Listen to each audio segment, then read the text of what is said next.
Hey guys, welcome back to the channel. This is a story about what if child Naruto was transported in My Hero Academia. Before I start, please support for more amazing content and do consider subscribing to my channel and share this video with your friends. This is written by sandewrpally and link in description and support writer. Let's start the video. Chapter 1. Nine-Tailed Mystery. Multiple pro heroes meeting was not a usual occurrence outside of work. Though the assembled heroes themselves were wondering why they had been asked to gather by the Musatafu police force, considering there had not been any overt villain activity within the last few years. Aizawa Shouda himself had been asked to attend specifically by the chief himself, which intrigued him enough not to be overtly annoyed with the other pro heroes that had attended. The hero known as Eraserhead counted Midnight, Best Jeanist and surprisingly Endeavor, along with most of the current UA teacher staff.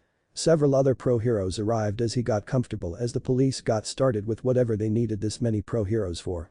Thank you all for coming.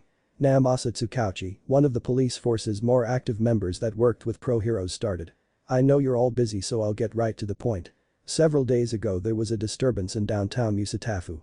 Several emergency calls came in around the same time, so we sent several units see what was happening. Several officers arrived on the scene to this. Clicking the remote in his hand, a video, most likely shot by one of the officer's body cameras, played. Nothing jumped out at first until the officer focused in on one of the alleyways. A blonde-haired boy seemed to appear out of thin air right after a bright yellow flash. Before the officers could get any closer, the boy let out a blood-curdling scream as blood exploded out of several places, most notably the head and back, as 9 burnt orange tails with black tips and rabbit ears formed.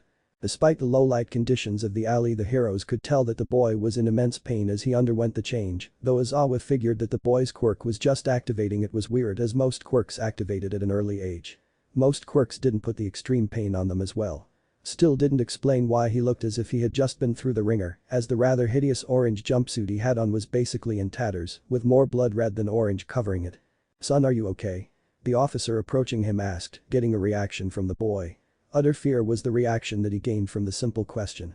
The child scrambled back before jumping high into the sky, disappearing in a flash of orange and black fur. The pro heroes all had different reactions, though Aizawa contemplated what could have happened to the boy to get such a reaction from him. It spoke of past trauma, most likely abuse or something similar. To have such fear of authority figures was also troubling. "That's what you called us here for?" Endeavor grunted before rising from his seat. "If that's all, I'll be going back to work." Now.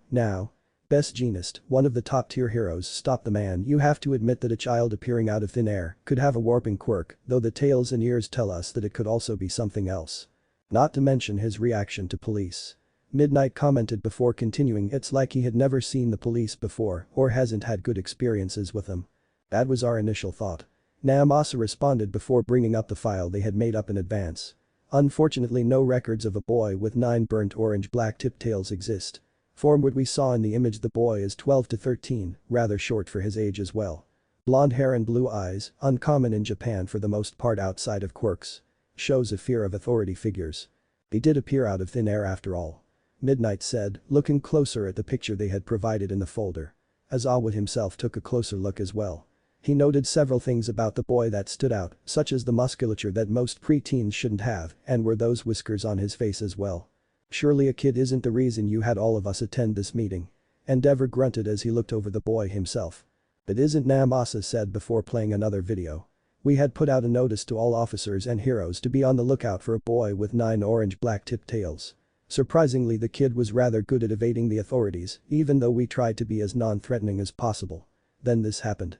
The video this time came from a reporter from a blockade set up to prevent civilians from getting near the villain in the background. The thing was, though, it was no hero fighting the villain. The same blonde-haired orange-tailed boy was fighting the bigger villain, who was seemingly enhancing his musculature in his attacks. Behind the boy were 2 heroes, wounded quite grievously if the pooling blood was any indication. Despite being smaller in size and all around at a disadvantage, the boy was holding his own, even pushing the villain back during several exchanges. The thing was, everyone could tell that the boy was hanging on by a thread, even taking some hits that should have put him out of the fight. Either the boy has the durability of All Might or he regenerates. It's the only thing that would allow him to keep going after taking several hits that would put most heroes out of commission," Aizawa thought. "You little bastard," the villain shouted before enhancing himself even more. Instead of straight strength, he had increased his speed, surprising the youth with a bone-breaking fist to the side. Slamming into the adjacent building, the boy snarled before a red bubbly aura overtook him. It quickly bled into black and transformed the boy into a thing out of nightmares for some. Two white circles denoted where the eyes were, though the fanged mouth gave the appearance of a vengeful spirit. The creature roared, breaking every window in the vicinity before charging into the villain full force and through a building. The force of their clash caused the person holding the camera to drop it, effectively cutting the feed. Whatever the boy did destroyed any glass and electronics within a mile diameter. That's not counting the structural damage caused by the rest of the fight. Another click showed various pictures arrayed that showed various parts of street and buildings. Each picture showed claw gouges that seemed to cut though even hardened steel with ease. Each claw mark varied in size, but they were clean, no imperfections at all. Do we know how he achieved this? Semid Kenishiyama asked, knowing more about cement than most people. Reports from officers and witnesses say the aura around the boy allowed to cut and claw through almost everything it touched. Other than that we can't confirm or deny until we get to question the boy. Naomasa sighed before continuing. Unfortunately, even with the boy's intervention, the two pro heroes in question didn't make it. And the boy? Midnight asked. It was never easy to see the death of a fellow pro hero. Once again disappeared before we could get a chance to talk to him. That's why we had all of you contacted. Despite his actions, the boy did commit vigilantism on top of being a mystery himself. We were hoping with more experienced heroes we'll be able to actual corner him and ask him some questions. Again, he is a child, so please try not to scare him more than he already is. Details about his last sighting will be. Before Naomasa could continue, another hero came in, much to his apparent surprise. Tomoko Shiritoko, better known as Ragdoll, entered much to the surprise of the rest of the pro heroes. "Am I late?" Ragdoll asked. Azawa could tell that she had been crying for the past few days, if the tired and bloodshot eyes were any indication. Though her help would be invaluable if the boy they were looking for could evade authorities for almost a week. Naomasa blinked once before getting over his shock and shaking his head. "Not at all, we were just about to discuss where he was last sighted." The other officers passed out folders as Ragdoll took her own seat next to Azawa. Nodding to his fellow pro hero, Azawa opened the folder only to groan. The coordinates that were on the map indicated that the boy was hanging around one area in particular, much to the chagrin of the UA faculty in attendance. UA High School outskirts. For once Naruto was at a loss. The last week had been, in a certain Nara's word, troublesome. After getting the scroll of seals from the old man Hokage, though use of his Warwick no Jutsu, which he would never let the old man live down, the blonde Uzumaki had made off to the meeting place that Mizuki Baka said to. Arriving to the clearing with no Mizuki in sight, Naruto decided to learn some awesome new jutsu from the scroll. After learning how to make shadow clones, he went further through the scroll before arriving at a section that the fourth had put in. Excited to learn some jutsu from his personal hero. He had found the perfect one to learn, the one that had made the fourth famous for. Duration. Excitement on the level of his first time getting ramen from Ichiraku would be the only thing to compare it to. After trying to understand the Fuinjutsu formula that made up the legendary technique, Naruto felt confident that he would be able to replicate the jutsu. For some reason he had always been able to understand the complex formulas and writings of Fuinjutsu, even to the point that the old man had given him the unofficial rank of Jonin level Fuinjutsu, along with several scrolls that were sealed into tattoos that he had gotten from him as well. He was getting the last details down for the formula when Mizuki appeared. Iruka appeared moments later, yelling that Mizuki was a traitor to the village. Naruto was confused, even more when Mizuki attacked him. While Naruto had been training to be a ninja, he froze as the Fuma shuriken that Mizuki had thrown sped towards him. Luckily Iruka had stepped in, further shocking Naruto. No one, save the Fuanbu and old man Hokage, had ever done something similar for him in his 12 years of living. The shocks kept coming for Naruto. After making sure Iruka was alive, Mizuki had decided to rant about why Naruto seemed to be hated by most of the village and apparently, even Iruka himself. He was near tears as Mizuki exclaimed that he contained the Kyuubi, the great demon that had attacked the village almost 12 years. It explained so much. From his studies into Fuinjutsu, he knew that most of the tailed beasts would be sealed into shinobi of the village to be used as weapons and deterrents of the other villages. With the Kyuubi being the greatest of them in terms of power, it made sense that the only thing, someone, who could contain it would be a baby. It would allow the child to naturally adapt to the chakra boosts that would otherwise poison an older shinobi, if not outright kill them. October T. His birthday and the day that the Kyuubi was defeated by the fourth Hokage. The day that the abuse and hate from the villagers would reach an all-time high and the old man would have to post Anbu on him to make sure nothing dangerous happened to him. Naruto closed his eyes as the events before his arrival to this place came to the forefront of his mind. Flashback. You lie. Naruto shouted as his mind raced a mile a minute. This was just too much. Please demon. Haven't you always wondered why the village hates you? Why none of the other parents want you around their children? Mizuki smiled victoriously as he drew another Fuma shuriken from his back. You do, don't you? Well, let me tell you something else. Haruka is another one of the people who lost someone to the Kyuubi. You think he treated you with kindness just for the sake of it? Naruto wanted to scream he's not the same. He desperately wanted to scream that Haruka actually cared for him. So why? Why couldn't he say it? That's not true. Haruka said before coughing up a little blood. I never saw you as the demon, just a lonely child like I was. You're just one of my precious students. Haruka-sensei. Naruto sniffled before tears started to fall. How touching. Mizuki sneered before winding his arm back to throw the Fuma shuriken. Though he hesitated when the blonde boy turned around and put his fingers in a cross sign. Oh. Are you gonna try to use a clone on me? How pathetic. Before the two Chunin instructors, a swath of smoke appeared for Naruto, covering much of the surrounding forest. As a wind swept the smoke away, the immediate area was filled with blonde whiskered children, all of them glaring bloody murder at Mizuki. What the hell? Haruka was of the same mind, not being able to count the number of clones that populated the clearing. These weren't Bushin either, as most of the clones Naruto would create would look sickly or have some other major defect. With a war cry, the multitude of Naruto charged Mizuki. The traitorous Chunin didn't have time to respond before getting pummeled to near death by at least 100 clones. After several minutes of a very one-sided beating courtesy of clones, they dispelled, leaving a satisfied Naruto in their wake. With Mizuki seemingly unconscious, the boy turned back to see if Haruka was alright before Anbu eventually got here. There was no way they wouldn't have noticed the massive smoke cloud after all. If they had looked back, the two would have seen Mizuki still conscious as he pulled out a kunai. Using the last of his strength, the Chunin hurled it at Naruto, who noticed it only when Haruka had shouted. The world seemed to slow down as Naruto made a split-second decision. One that would have unforeseen consequences. He felt for any leftover Hiraishin tags before transporting to it, hoping beyond anything that he would teleport in time. Flashback end. Naruto groaned as his stomach roared for food once again. He didn't know what had gone wrong, though he barely remembered what had happened after he had used the Hiraishin. He had blacked out several times as pain became his world for what had seemed like several hours, cultivating with him sprouting 9 tails and bunny ears. He had no idea why bunny ears somehow combined with foxtails, but such was his reality. Still in a delirious state from the pain of spontaneously sprouting new appendages, he had flinched when a person in some sort of uniform approached him. Naruto didn't recognize the uniformed man as any shinobi, Anbu or otherwise, even if he did speak the same language. Taking his shinobi training to heart, Naruto escaped, only to be met with a jungle made out of metal and what he later learned to be called concrete.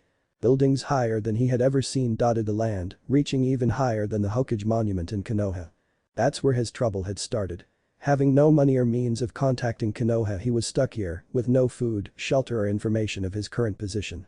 Thank Kami that the language was the same, which made it easier to find several shops, both food and clothing, that he, regrettably, stole from. He had never liked stealing, but made sure it was stuff that was near its expiration date or simple cheap clothing that wouldn't be missed. With a new set of clothes and hunger, staved off for a couple of days, he had quickly made for a small patch of trees around one of the more peculiar buildings he had seen from his first foray into the town.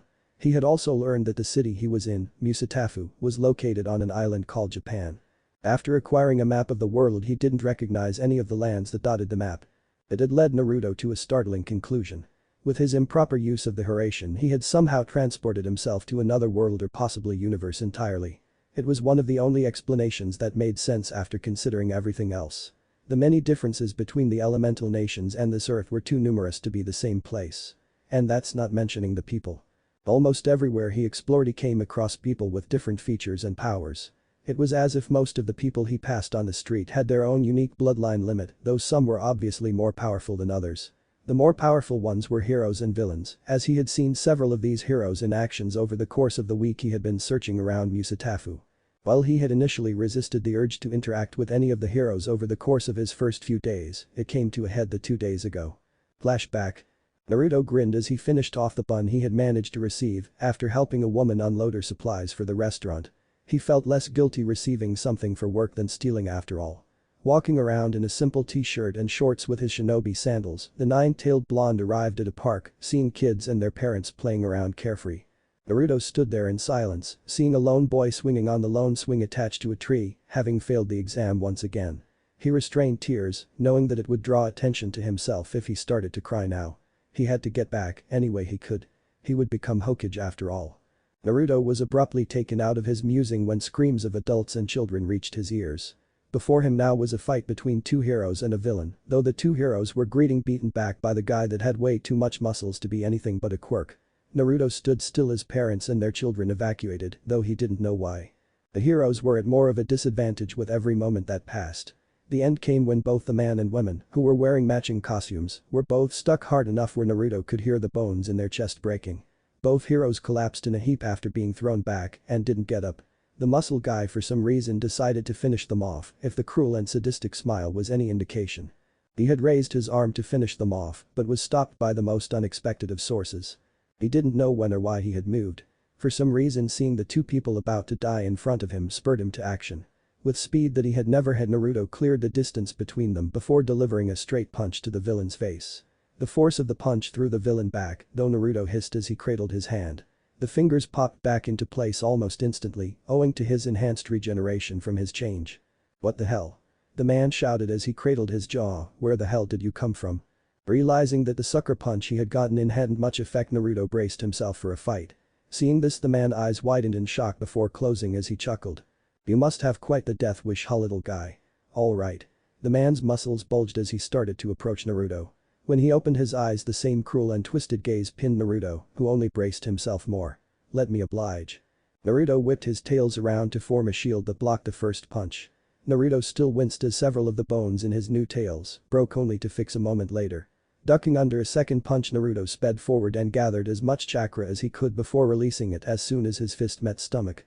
The villain bowed in a V, the crux being Naruto's fist before he was thrown back into a metal construct, most likely a playground equipment if Naruto had time to think. Naruto once again cradled his hand as severe burns dominated his fist, healing slower than his previous injuries. Naruto didn't have time to think as the squeal of metal reached his ears. "Damn," the man said as he prodded a bruise on his stomach. "Not a bad punch, kid. Looks like I'll have to take it up a notch." Flashback end. And take it up a notch he did. Naruto thought, the phantom pains from his fight with the villain still stinging even after they had healed. It was only due to his healing factor and whatever the hell he had done when he blacked out that allowed him to win. He knew this because A, he was still alive and the other guy was gone, and B, he woke up in his hiding place in a patch of trees by UA. It was the next day that he had managed to snatch a newspaper that someone had left in the trash that he discovered what had happened. Even with his admittedly stupid actions, the two heroes hadn't made it, though he noticed a distinct lack of him mentioned in the article. Someone must have suppressed the information. Naruto thought. Shinobi had learned how to suppress all sorts of things, information among those. Most likely it was the police or whoever oversaw the pro heroes that had taken that information out. Before he could think more on it, his stomach once again growled, causing Naruto to groan in discomfort as he rested on a thick branch. He would have to get some food soon, as the rest of his supplies had been eaten last night. Before he could drop down from the branch, a voice, a woman's, called out to him. "You know, a tree probably isn't the best place to sleep." To his utter shame, Naruto jumped before falling out of the tree. Luckily his many tails gripped the branch, allowing him to hang upside down and come face to face with the woman that had called out to him. Wide yellow eyes shined in amusement, though some redness was present as well from crying, and long green hair were the most noticeable traits that caught his eyes. The rest of the yellow uniform, from the head ornament to the bell attached to the collar of her vest, reminded Naruto of a cat. Especially the paw gloves and tail that the woman wore. Hi." The woman giggled before the branch broke from his tails gripping it. Falling completely to the ground, the woman gasped as she helped Naruto remove the branch that had pinned him to the ground. After removing the erroneous branch, Naruto chuckled as the woman helped him up, though he did feel a little awkward when his stomach roared for sustenance. The woman only smiled as she helped him up. "So how about a deal? I take you to get something to eat and you don't disappear on me. Deal?" Another roar of his empty stomach answered for Naruto. Blushing in embarrassment, he held out his hand for a shake as he introduced himself. "Name's Uzumaki Naruto." "Ragdoll at your service," the woman, Ragdoll, replied as she shook his hand. "I can't say I've heard of any of those places before." Ragdoll replied as she finished off another sushi roll. Naruto groaned as he rested his head against the table. Well, that gave proof to the fact that he would be in a different dimension, all right. "Are you sure they exist?" Resisting the urge to shout, "Of course." Naruto went over his options at the moment. Technically he wasn't beholden to Konoha since he wasn't in the shinobi forces, but he still wouldn't divulge that much information. Steaming a little chakra to his forearm, one of his tattooed storage seals popped up before a poof of smoke covered it. Ignoring the eek of surprise from Ragdoll, he handed her map of the elemental countries before going back to his sushi. "That's a map of the continent where I'm from," Naruto said as he leaned back in his chair. Ragdoll looked at him before opening the map, only to be confused once she did. The map showed a massive continent, with different countries denoted by symbols. My home is the land of fire, the one with the leaf that leads into a swirl. The other major countries are the lands of iron, lightning, wind, water and earth. Wait, what does this mean? Ragdoll asked, laying the map on the table between them. She could feel the tension in the control room where several of the police and heroes were waiting. Aizawa himself was waiting on the rook of the restraint, though he himself was stunned as he came to several realizations at that moment. It seems that I come from another dimension, or at least that's what I believe. Stunned silence greeted his proclamation. Ragdoll stared at him with wide eyes, before jumping up from her seat and pointing at him. So you're an alien? Well, what? No. I'm human, or at least I think I was. Naruto muttered as he stroked one of his bunny ears. And besides that, not the point. I'm guessing it was only a matter of time before the police or heroes got involved. Ragdoll chuckled nervously as she realized that he knew why she was there to begin with. To be honest, that isn't the only reason I wanted to meet you. At the questioning look from the teen, Ragdoll sat back down. Those two heroes you tried to save, why did you get involved? Naruto's eyes widened as he realized what the pro hero in front of him was talking about.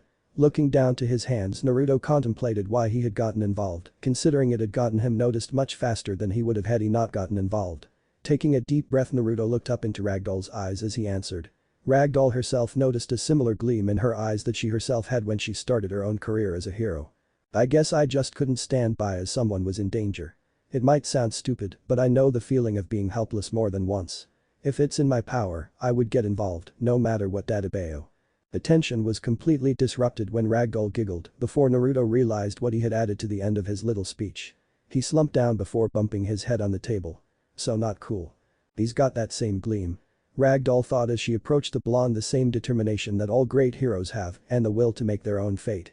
Standing before the blonde, she crouched down and took his hands in his. Thank you. Even though they might not be here anymore, you still gave it your all. I know. I'm only sorry I couldn't do more. Before she could assure the boy, Aizawa jumped down from the roof and approached the duo before stopping at the two. Naruto was on alert at the man that approached them, though that might have to do with the red eyes and floating hair that denoted his entrance. We can discuss this later, Ragdoll. Aizawa said before shifting his gaze to Naruto. Despite the frown and somewhat mean demeanor, he could tell that the man was tired. Yeah, tired would be a good description of the man. My name's Eraserhead, another pro hero that's been assigned to search for you and bring you in. The man must have noticed his flinch as he continued. You're not being arrested, but we need to know about how you apparently arrived and your quirk. The two stared at each other before Naruto sighed in defeat. I guess it was only a matter of time. Lead the way, Pink Eye. Aizawa had to resist the supreme urge to wrap the boy in his capture scarf and drag him out. That urge only got harder to resist when he heard laughter from his earpiece and giggling form Ragdoll. Huffing in frustration, the pro hero turned his head and headed out, being followed out by Naruto and Ragdoll. Even though they had found the boy in record time with Ragdoll's search, one thought was going through the Eraser hero's mind. The fact that Uzumaki Naruto had no quirk to erase. Usatafu Police Station. The assembled pro heroes and police stood in abject shock as the last few minutes ran through their minds. To their credit, the shock only lasted a moment before Namasa took action. I need the private room set up. He looked back to the assembled heroes and officers with a serious gaze. This will need to stay between us for now. I'll contact the proper authorities to brief them on the situation after the interview. Another world, Midnight muttered, voicing the shock that most of the other heroes and police officers had. As strange as that is, it isn't outside the possible. Samantha said as he approached the room being set up for the interview. The other heroes that didn't have immediate business took seats, leaving Midnight, Samantha and Kamui Woods. Namasa was still on the phone, talking to several people at once.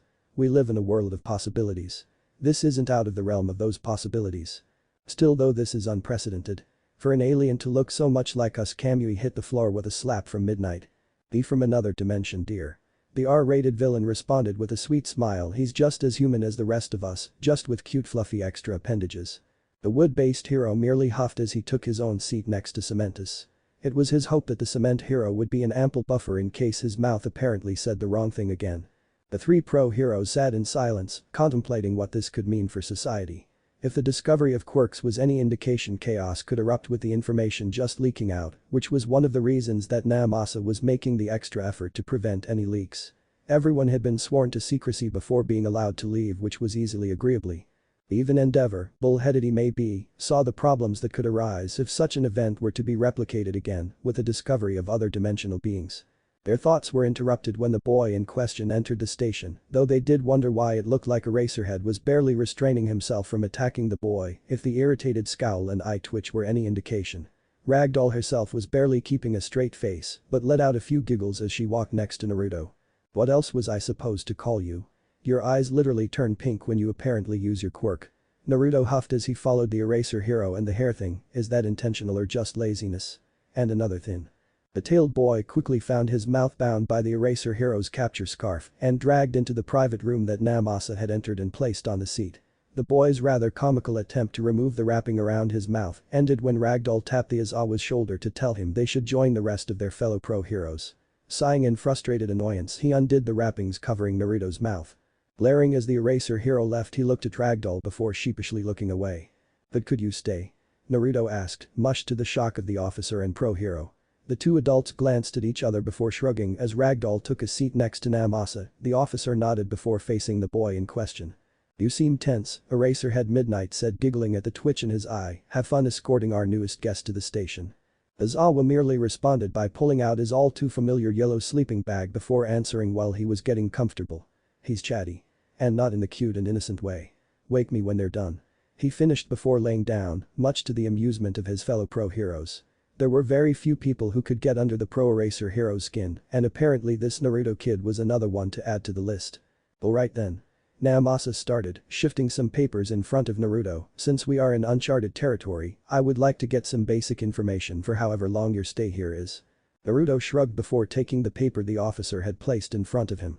Seeing the basic information, he quickly filled it out before arriving at the line section that was placed for quirk name and description. He debated for several seconds before sighing as he came to a decision. I don't have a quirk." The two adults raised their eyebrows before looking blatantly at the bunny ears and 9 foxtails swaying back and forth. It was Ragdoll that spoke up with the silent question. "What do you mean?" "From what we have seen, whatever your quirk is, it is powerful, possibly up there with some of the more powerful pro heroes." Naruto racked his brain for an explanation and eventually fell back on the memory of Iruka going over chakra, thankfully the one time he had been paying close attention one day. "Okay, so you know how quirks are basically powers that people develop." As both the officer and pro hero nodded, he continued, "My world, dimension, whatever uses an energy called chakra. Like what monks use." Namasa responded. Naruto merely shrugged before continuing. "Maybe. Wait, I can better explain with visuals." Taking the paper he had written his information on, he drew several pictures of a simple human body and labeled them accordingly. So chakra is a combination of the energy of the body, more specifically the physical and spiritual energy present in a being. He pointed out the two basic drawing of a human as he continued with Iruka's lecture, or as much of it he remembered anyway. Both sides can be increased in various ways, from training to meditation and experience. The rate that everyone develops is much like how they grow from a child to an adult. Different for everyone. "I sense a but there," Ragdoll said, somewhat excited and a little fearful of this new power. That's all I remember from the lecture. Oh, I know that everyone has chakra. That's about it." The officer and pro heroes could only swat drop at the short yet revealing explanation. "You weren't the best student, were you?" Naruto's face wilted to one of sadness and unease as the officer himself realized that it was probably not the best thing to bring up. Luckily Ragdoll took the reins of the interview, hoping to steer the conversation from apparently bad memories. "So what can this chakra do exactly?" "All sorts of things," Naruto excitingly said before going off on what his world's people, these shinobi, could do. From controlling the elements to enhancing their bodies to super soldier levels and even cloning themselves. It sounded much like quirks, only ones that everyone could learn to use given enough strength and training. "So what can you do?" Naruto chuckled nervously before putting his fingers in a cross pattern before a cloud of smoke poofed next to him. The smoke cleared away a second later to reveal another Naruto, but with one tail instead of the 9 the original had. Another thing to note was that Naruto himself looked confused as he had 8 tails after spawning the clone. "This is the Kage Busen no Jutsu, shadow clone technique, though for some reason I can't make as many as I wanted to. The other 2 techniques are the Kawarimi no Jutsu, body replacement technique, and the Henge no Jutsu, transformation technique." Naruto demonstrated the other 2 techniques by switching with a chair that was in the corner and then transforming into Namasa and Ragdoll, getting everyone to stare in amazement. Quirks very rarely developed more than one power, and even then they were usually related to the initial quirk in some way. "What about when you were fighting that villain?" Namasa asked. Naruto had to think for a moment before responding. "Whatever happened when I arrived here allowed me to control my chakra like I've never been able to. That's how I managed to hit that guy without getting seriously injured from hitting him. I did black out near the end though. That must be the energy that covered his form. Most likely a berserker-like state. As Awa thought. From the short clip of the boy being in that state, it was more than likely where he had blacked out as he fought against the villain. The conversation from there went on the different countries, how the village was run and other things that they had deemed necessary to learn. By the end of it, Naruto had painted a rather grim and disgusting picture for the officer and pro-heroes. Several wars, with children soldiers being deployed to the front line, was just the start of the world Naruto had painted for them. Said children being trained from early ages to be soldiers at 12, and the rather short life expectancy that they assumed was the norm for shinobi. But what did the adults worried was the answers Naruto gave when they asked him personal questions. Did he have any family? A shake of his head while blonde unruly hair shadowed his eyes. Where did he live? On his own since he was kicked out of the orphanage at the age of 5. Did he have any friends? Not really, no. In the end, the assembled group of Naruto, pro-heroes and one officer, sat there in silence, absorbing the whole conversation. It was Ragdoll that finally broke the awkward silence that had settled on the group. So how did you arrive here? You did kind of appear from thin air after all. Ah well, Naruto muttered before going on to explain the situation before he arrived in Usatafu. The makeup exam that one of his teachers convinced him to steal an important scroll from the leader of the village. All the adults could see that the young man was being manipulated and, if their assumptions were right, just wanted recognition in some way. Naruto continued the story until it got to how he was trying to escape from a last-ditch attempt at his life before appearing in the alleyway. Naomasa realized they had been here for several hours as he rose up from his seat. I think that's all we'll need for now. How about some lunch? The roar of one Uzumaki Naruto's stomach was all the answer they needed. As one of the other officers escorted the Naruto to the lunchroom, Naomasa and the pro-heroes gathered around the conference table to decide what needed to be done. It's rather obvious that the young man does not know a way to get back, even if he didn't divulge how he managed to arrive here in the first place. Cementus started the conversation, his eyes closed in thoughtful reflection. Though that may have been for the best.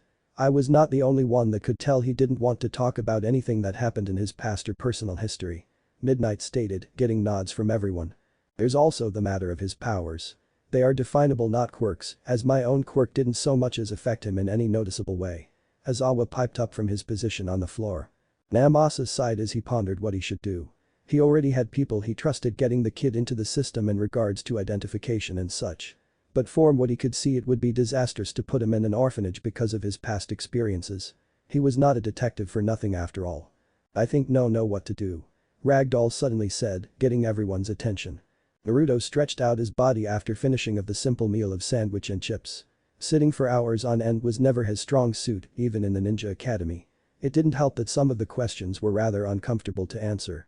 Just thinking about them caused the young Uzumaki to close his eyes, withholding tears of sorrow and frustration at what his life had been like up to this point. Naruto was so focused on his memories that he didn't even notice Ragdoll walk in.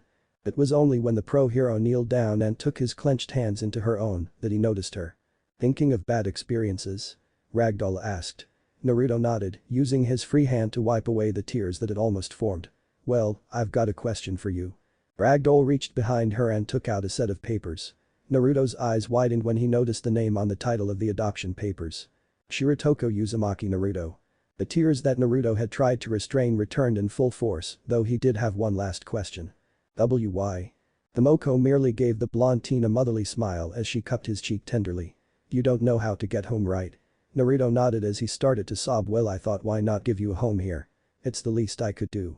Naruto launched into the woman, tears streaming down his eyes as he desperately clutched at Tomoko. The woman and pro-hero was even surer of her decision, even though she was sure her teammate would start to talk about how she was too young for a nephew. She had been wanting a kid for a while now, and if she could help another while doing so, she was all for it.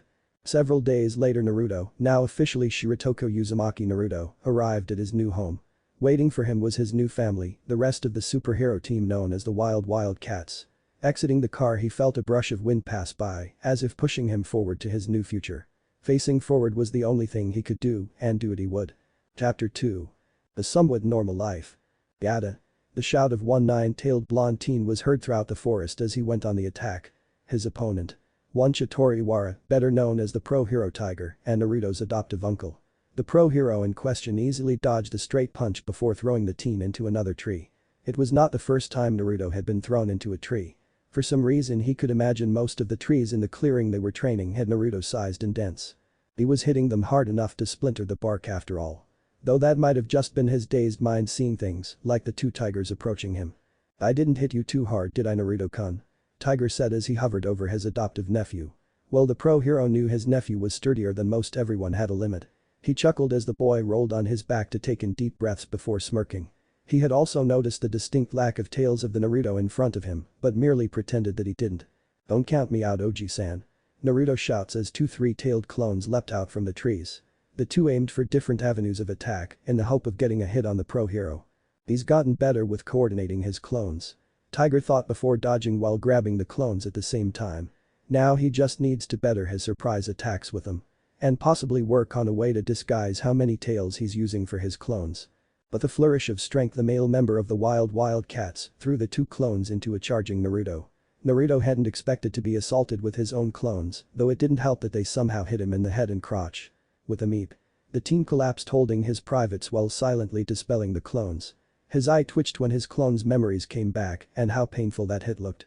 Tiger himself winced as his nephew collapsed into a fetal position while muttering something along the lines of "stupid clones." Tiger eventually helped his nephew up and not surprisingly was all ready to go again despite the phantom pain in his groin. "Alright, I'm ready for another round, Oji-san." Naruto said. He raised his fists for another round. Since he was never a great student of the taijutsu they had taught at the academy, he had developed his own style. Said style was more akin to a controlled beast than anything, at least his adoptive uncle thought so as they had refined it over the course of the year and a half he had arrived in this world. Unfortunately, a voice made its presence known in his head. "It's time for someone to get his schoolwork done," said someone groaned as Tiger chuckled at Naruto's depressed face.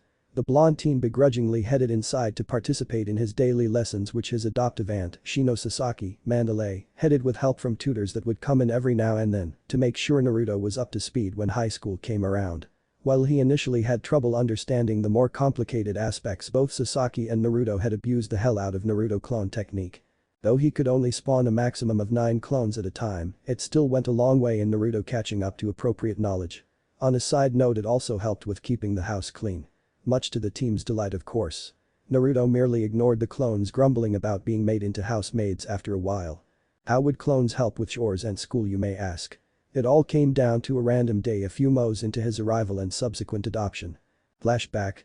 Naruto slammed his head on the table as his head felt like it was ready to explode from the information overload. It had been a way for him to seem like he was studying by making his maximum of 9 clones and having them going over their own subject. After a few hours he dispelled them, only to have one of the worst headaches he could ever imagine. It was a whimpering Naruto that Sasaki and Tomoko stumbled upon, though they were amused to find that he had given himself his own headache. "So your clones share your memories?" Sasaki asked as she handed Naruto an ice pack. "I think so," Naruto responded as he placed the cold and soothing pack on his throbbing head. "It's more like everything they read was dumped in my brain after they dispelled. Along with a big headache to go along with it," Tomoko said as she replaced the subjects Naruto had been studying. "Are there any other abilities that your clones have?" "I don't know. I only saw how to perform the technique," Naruto responded while chuckling sheepishly. "I didn't really read about how the technique works."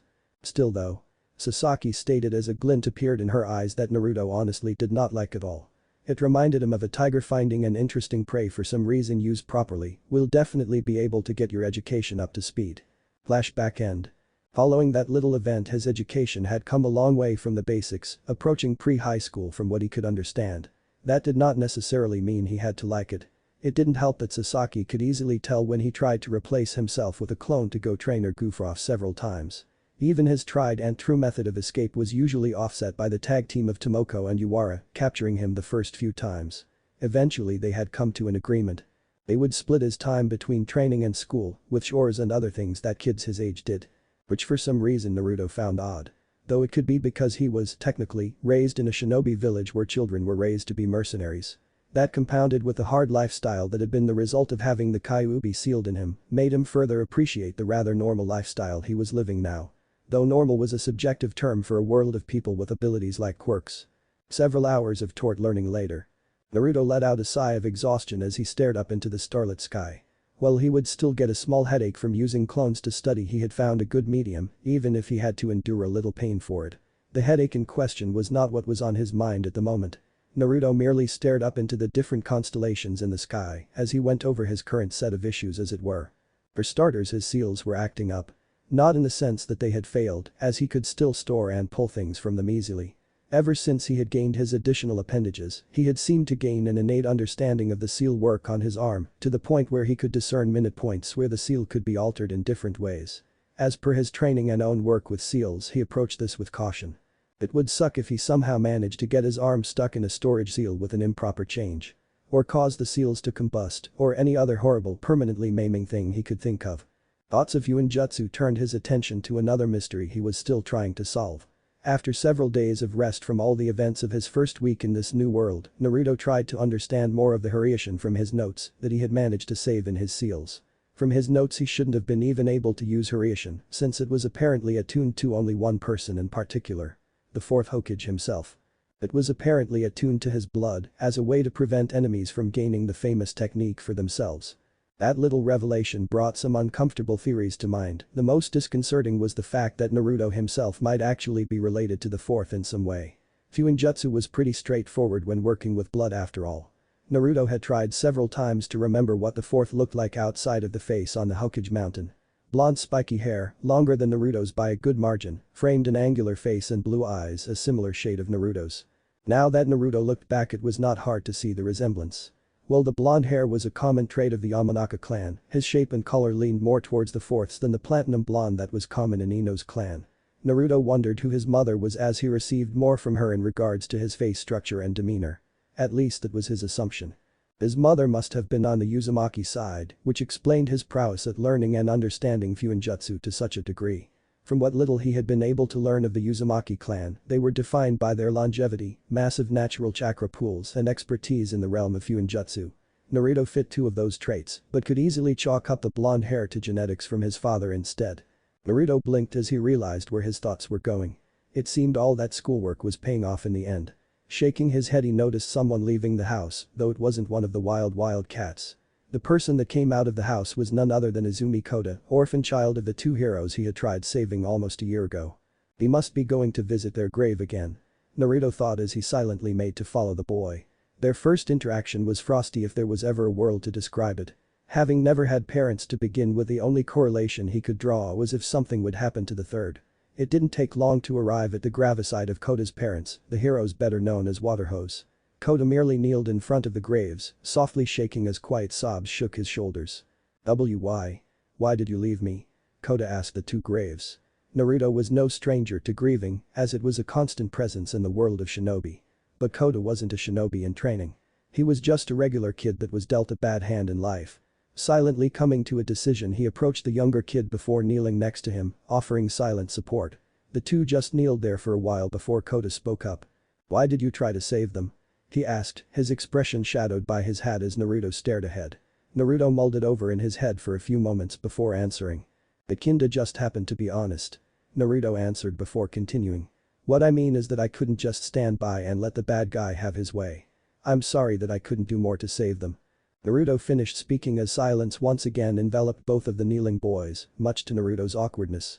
It was finally Kota who broke the silence. Baka. What was that, you little shrimp? Baka Kitsune.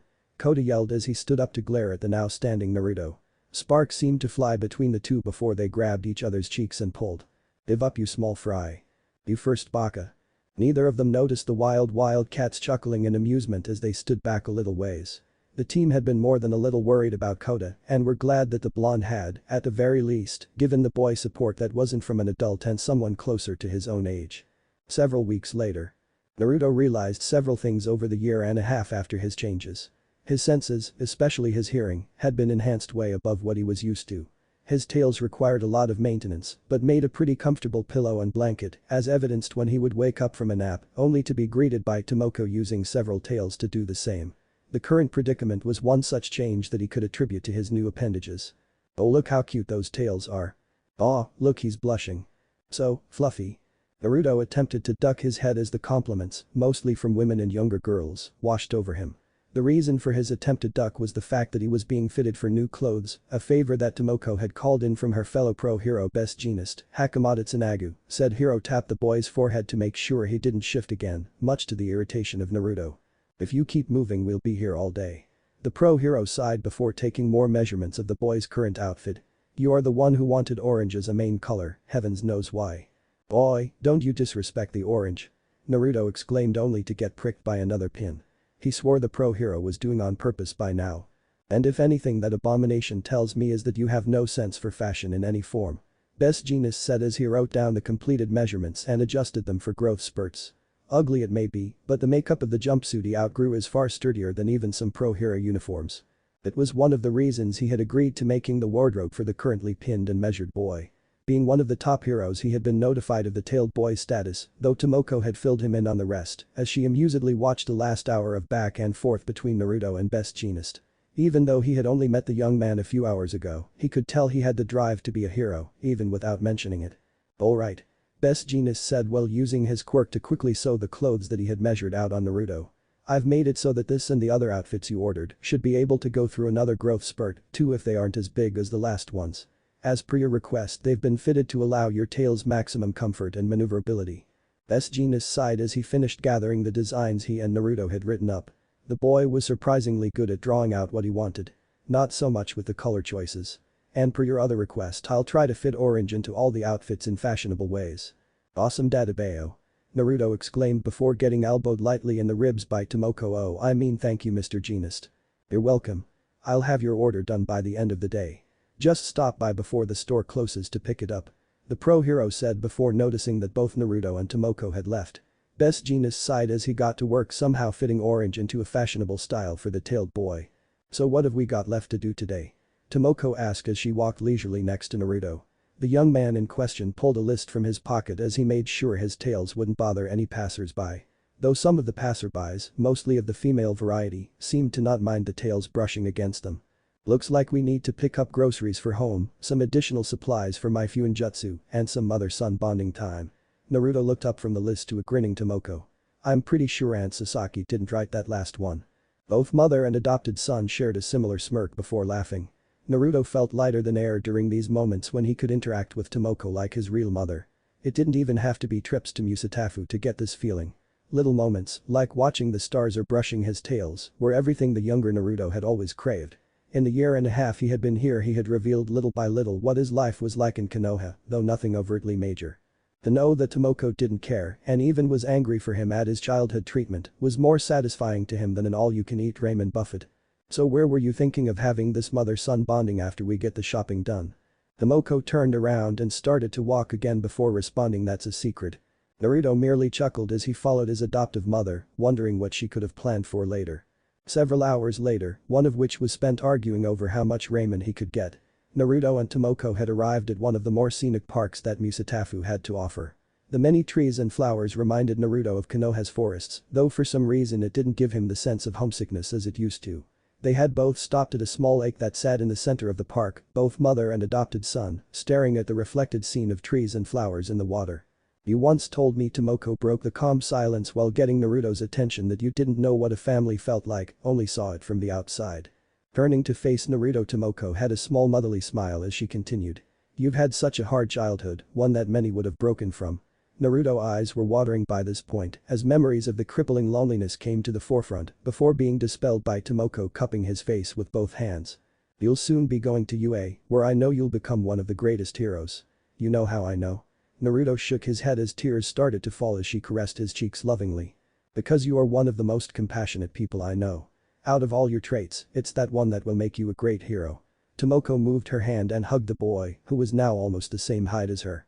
It took a moment before Naruto hugged back with a choked sob, signaling her own tears to fall. "You be the best hero you can be, and I'll be rooting for you whenever and however. After all, what else would I do for my son?" Mom." One simple word was all it took for Tomoko to start her own waterworks. It was the first time he had called her mother. What else was she supposed to do? Mother and son stood there in the middle of the park, merely basking in each other's presence. Tomoko opened her eyes to see two people standing behind Naruto, seemingly both looking at her. One was a man with spiky blonde hair and a proud smile on his angular face. He wore a long cloak and had a vest with several pockets on it. The other, a red-haired woman in a simple green blouse and apron, was seemingly tearing up as she looked at both of them. The two moved their mouths at the same time before disappearing as she blinked. Even though she couldn't hear anything, she could tell what they had said. A fresh wave of tears came as she somehow knew that they were related to Naruto some way. "Thank you." By the time they arrived back home, it was to the rest of the wild cats plus Kota, who wondered what had happened since both Naruto and Tomoko had bloodshot eyes, though Tomoko's were far more noticeable for some reason. A few mo's later. "So do we open it?" Tsuchikawa said as the letter from UA laid on the table in front of her and Chitora. They were the only ones currently home, as Naruto and Tomoko had dragged Sasaki and Kota to submit Naruto's costume idea so that it could be ready in time for the start of the school year. "I think we just need to wait for Naruto-kun," Tsuchikawa. Chitora said, knowing his teammate's mind when it came to not being nosy. "Plus we already gave him a great recommendation. I would be very surprised if he wasn't accepted." "Hamuon?" Tsuchikawa whined as she stared at the letter, "Just one little peek wouldn't hurt." "I know that you wouldn't ruin the surprise, would you, Bachan?" Came the teasing and semi-serious voice of Naruto. He had discovered the perfect nickname when he had been out shopping with his other adoptive aunt. A simple comment from some elderly women about Tsuchikawa being the perfect age to have a son his age created a situation where Naruto had to drag his aunt from the store lest she unload a verbal maelstrom on the ladies that had commented on her. Ever since then Naruto used Bachan to annoy or make sure she wouldn't get her way at the moment. Case in point. "What did you say, you little punk?" Tsuchikawa asked as the table audibly groaned under her grip as she sent a death glare at her nephew. The ensuing standoff was cut short as Sasaki bopped both Naruto and Tsuchikawa on the head, sighing as Tomoko took the letter and presented it to Naruto. Everyone was focusing on the UA emblazoned letter in Naruto's hands, even Kota was looking, even though he tried to not seem interested. Naruto took a deep breath before opening the letter and pulling a paper out. Unfolding it, Naruto took a second to read it before a giant smile graced his face as he laid the letter on the table. Everyone else smiled as Naruto ran outside and screamed that he was going to be a hero for all the world to see. Before Kota grabbed a paperweight from a nearby desk and chucked it, getting a bullseye on Naruto's head. "Boy. What was that for?"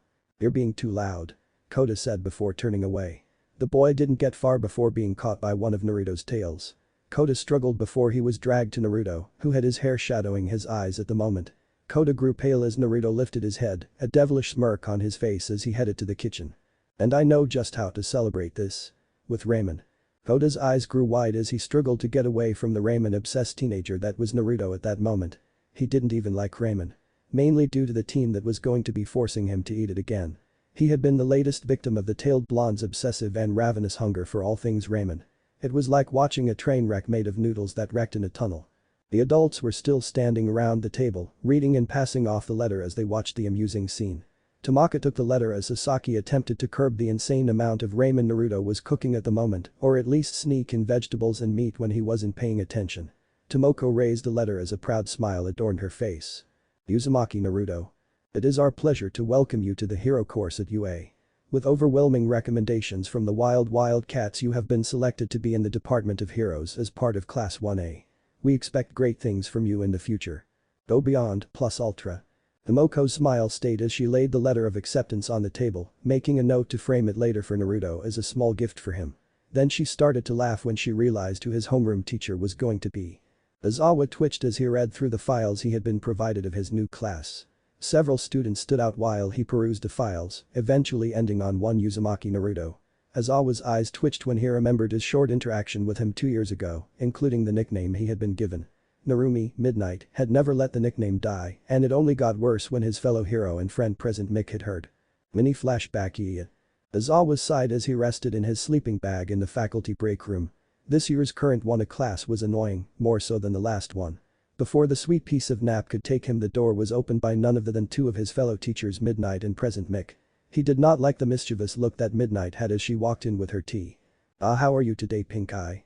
Midnight asked as Present Mick took his own seat. Noticing the irritation that his fellow hero was showing at the nickname gained the voice hero's curiosity. Where did that come from? Unfortunately for Aizawa, Midnight had beaten him to the punch. It was about a year ago we were working together on a case when the person in question, a young teen, gave our fellow hero his oh-so-perfect nickname. Aizawa silently fumed as he turned over and tried to tune out the loud laughter of the voice hero in question. Yeah. Mini flashback over. Luckily for the eraser hero, that little tidbit of information had stayed within the confines of the staff of UA and was rarely used for his annoyance. Opening the folder, he read over what had been provided by the team from his first file and the updated information that had been provided when his recommendations and application were submitted. Admittedly, not much change except for his current knowledge and fighting style. He closed the file as he leaned back and thought over the new class. Out of all of them, only 3 stand out above the others. Aizawa though as he grabbed the 3 files in question. Uzumaki Naruto, Bakugo Katsuki and Todoroki Shoto. 2 of them on recommendations and another one having a high score on the practical test. Aizawa thought as he separated the folders more. They will probably be the most powerful of this year's class at the start. Then there's Midoriya Izuku. Picking up the file Aizawa couldn't help but narrow his eyes as he read it, his suspicion furthered when he read that his quirk had manifested a little over 6 moes before the exam. It was rather obvious that he had not been training to control his quirk if the injuries he had sustained from the practical and rescuing another examinee were any indication. He would have to make sure that the boy understood the consequences of practically crippling himself before the school year would even start. Regardless. Aizawa rose and headed home. They'll soon realize what plus ultra really means. Chapter 3. First day jitters. You have all your clothes? Yep. Including your uniforms? For the 5th time yes. Toothbrush, shampoo and other toiletries? Tomoko asked, fretting about as Naruto sealed the rest of his luggage into a sealing scroll. It was one of the first successful ones using this world's resources and had been his go-to for storage options. It also made moving easier than ever. Mom. Naruto said while grabbing her shoulders. I've got everything packed.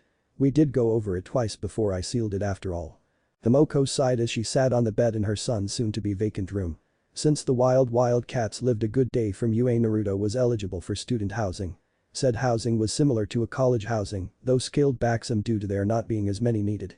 The apartment he would be living in during the school year was a simple one that had all the amenities and was merely a stone's throw away from the school itself. Which was why Tomoko was going over the checklist again, much to Naruto's amusement. Tomoko sighed as she looked around the room that had been Naruto's for the past 2 years. He wouldn't be leaving permanently, but it would definitely be less exciting without her son around. I know. It's just going to be quieter without my favorite tailed blonde around. I'll still be back for breaks and summer vacation. Naruto said as he loaded several more items that he wanted to carry on his person rather than the sealing scroll. Mainly his student ID and books for school, as it would be a hassle to get them out in the middle of class. He turned back around when he heard Tomoko started to sniffle as tears brimmed on her eyes. His worry was dashed rather quickly when she started to talk. And my baby boy is going off to live on his own. And get a cute girlfriend that I and the rest of the team can judge. Mom. Naruto exclaimed as a blush lit up his face momentarily. The last few weeks he had been teased relentlessly about his natural charm with girls his age, though Naruto himself thought they were just joking around with him. Naruto merely patted his mother's head like he was the adult at that moment. The pout he got in return was worth it in his opinion. Moo, I'm the one who does the petting.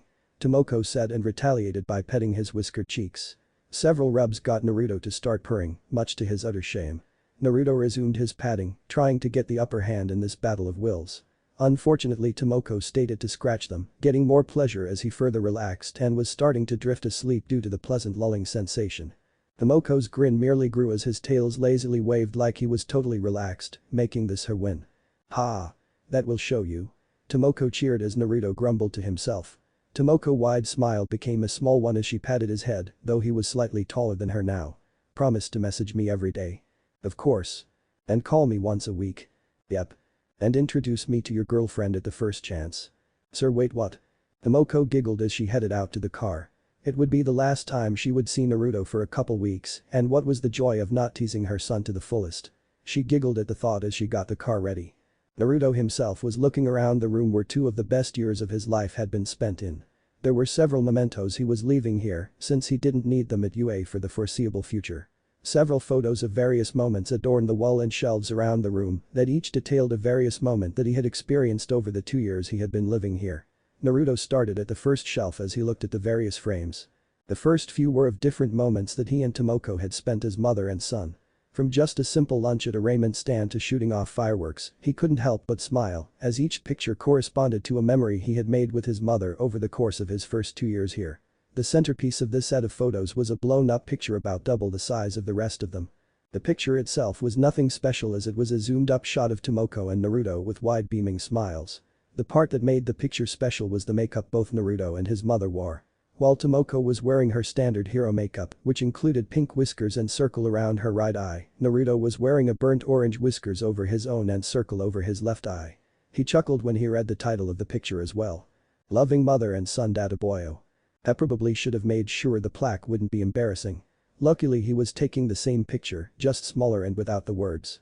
He turned his attention to the pictures hanging on the wall, which were pictures involved the rest of the wild cats and Kota. One of his favorites was a picture of Kota and him arguing over something, more than likely ramen if he thought about it.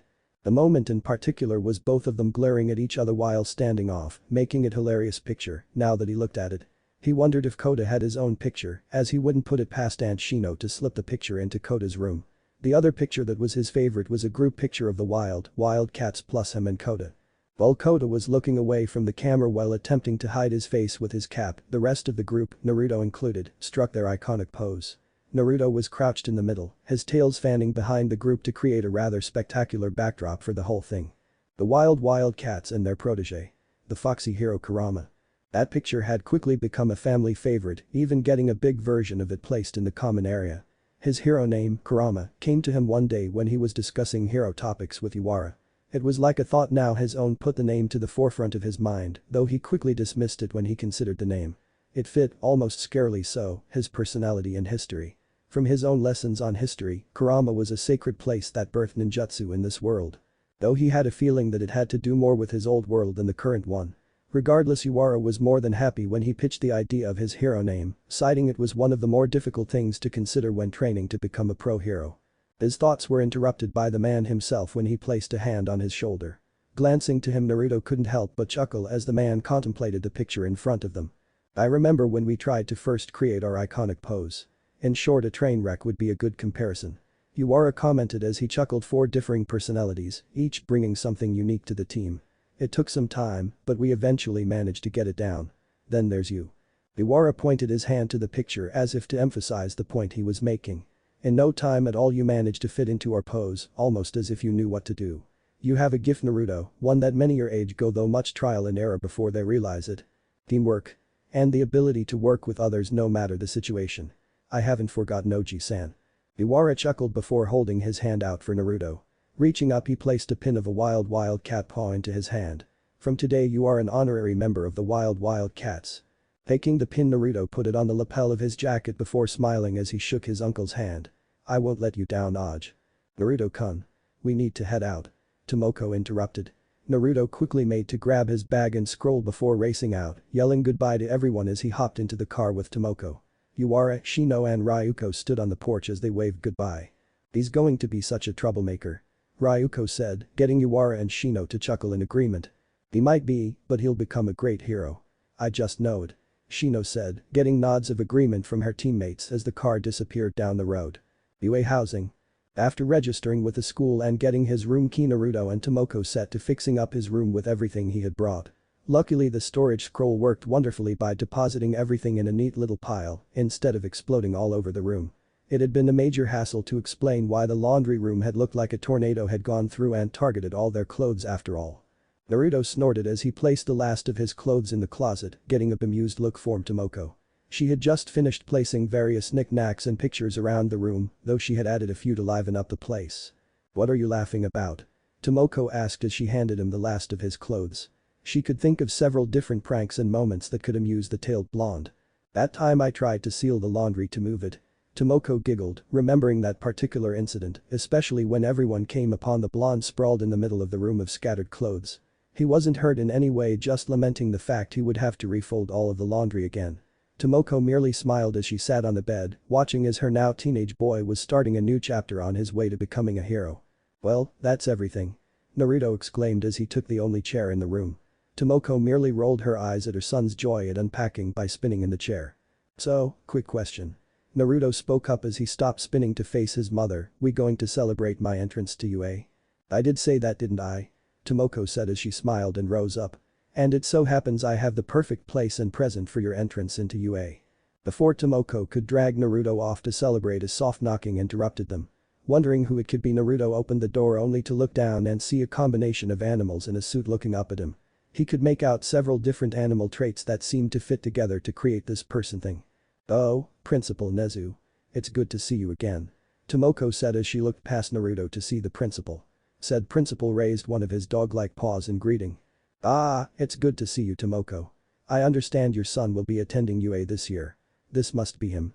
Naruto finally realized that his new principal was waiting for him to respond, though he could have sworn he saw a glimmer of amusement in the principal's eyes due to his staring. Ah, sorry sir.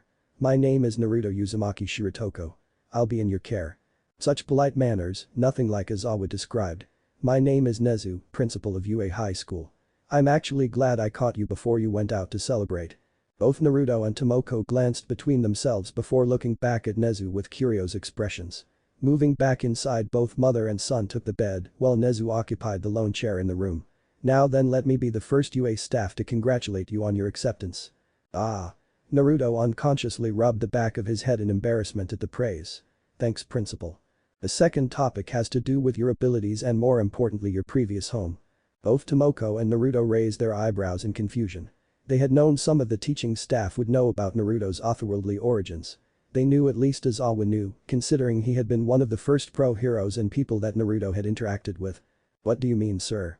Tomoko asked, wary of what the super intelligent principal would want with Naruto's previous home. The less Naruto remembered of that place the better in her opinion. Ah, nothing so serious. We would just like to keep a log of Naruto's growth during his time here at UA. From what we understand, your chakra is something that anyone could use with ample training and instruction. Yep, though I don't know if someone's quirk would interfere with having it. Nezu nodded before continuing. Indeed. That's why we want to restrict the knowledge that you come from another world, one where everyone essentially has the capacity to achieve a similar quirk. It would be dangerous, even if it didn't fall in the wrong hands. Both mother and son shared a glance before turning back to Nezu. We understand the need for secrecy. I think the description we gave, the quirk description, will suffice. Yes.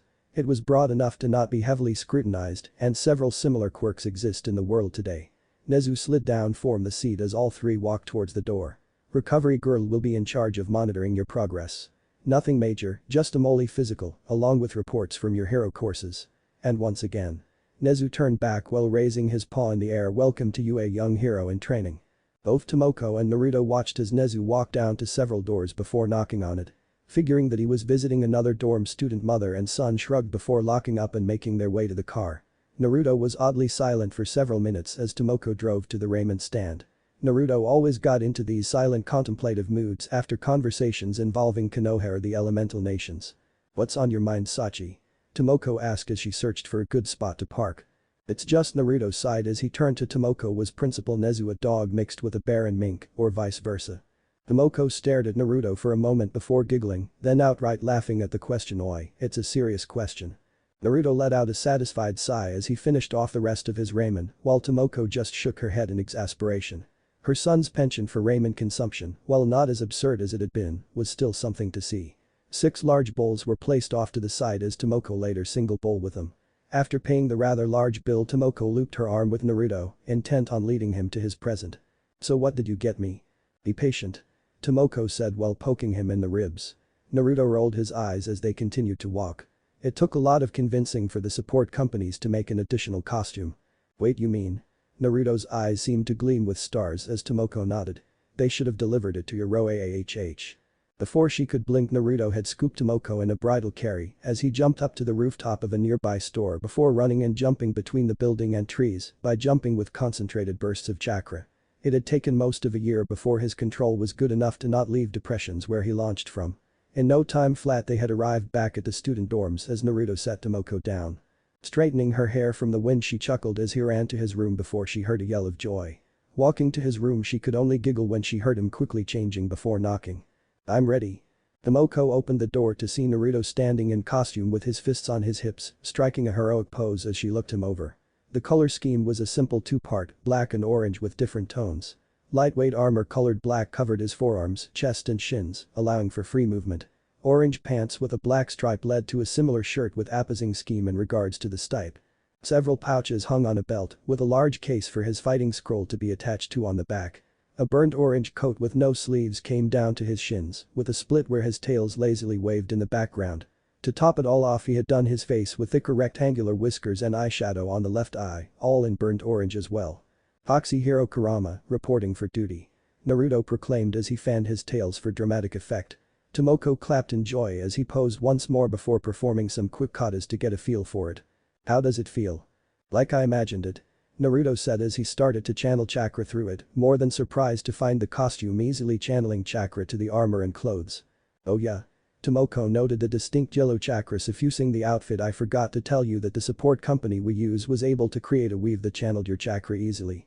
It should reinforce the costume, though they noted that it would take a large amount to do so for longer than a few seconds.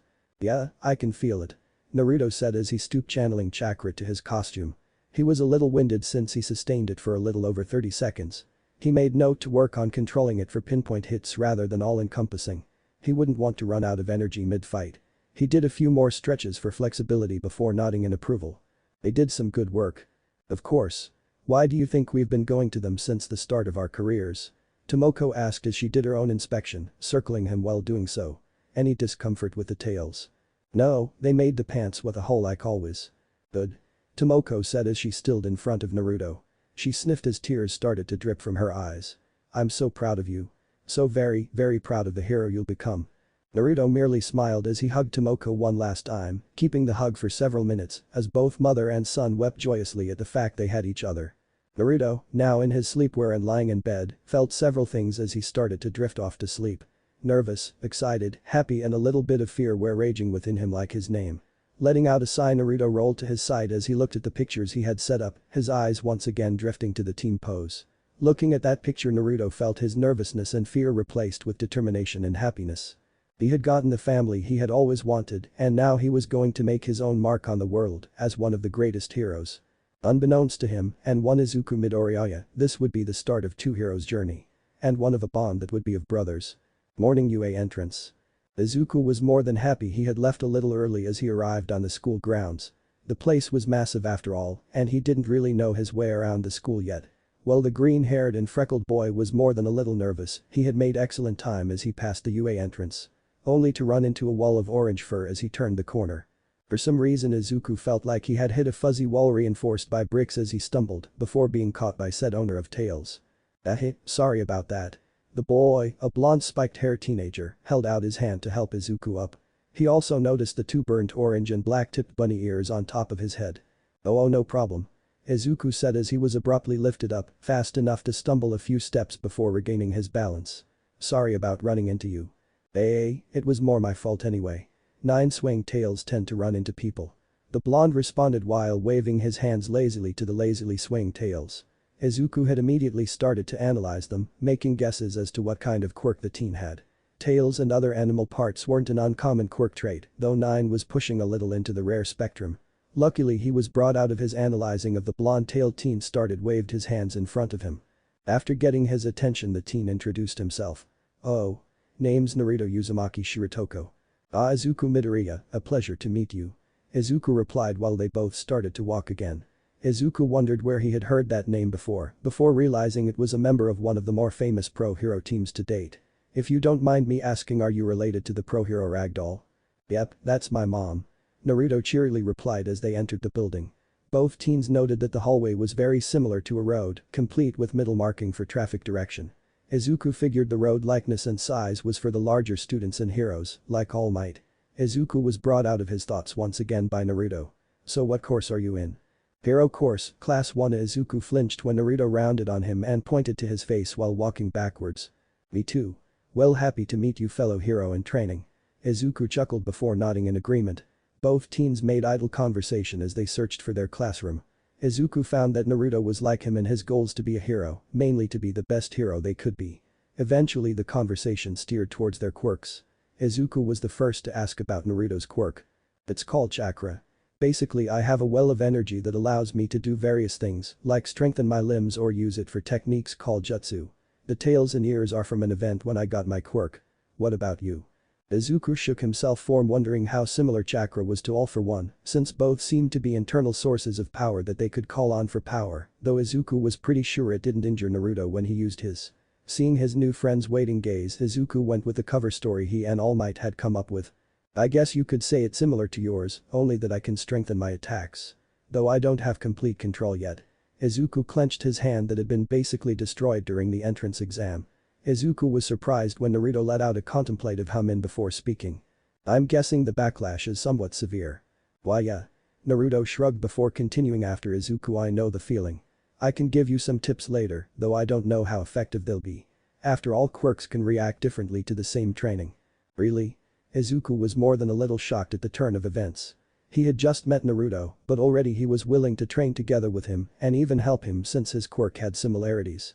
Of course. After all, what are friends for? Izuku was on cloud 9 at the moment as they arrived at a door emblazoned with 1A. That is a very large door. Naruto said, voicing Izuku's own thoughts. Though Izuku figured they shouldn't have been surprised since the hallway leading to the room was just as massive. It probably was need for some students and even teachers to go through easily. Well, no time like the present. Naruto said as he opened the door. Idly Izuku thought of the students that would be behind the door before his thoughts eventually turned to Bakugo and that other teen he had met during the entrance exam. Take your feet off of that desk now. Huh?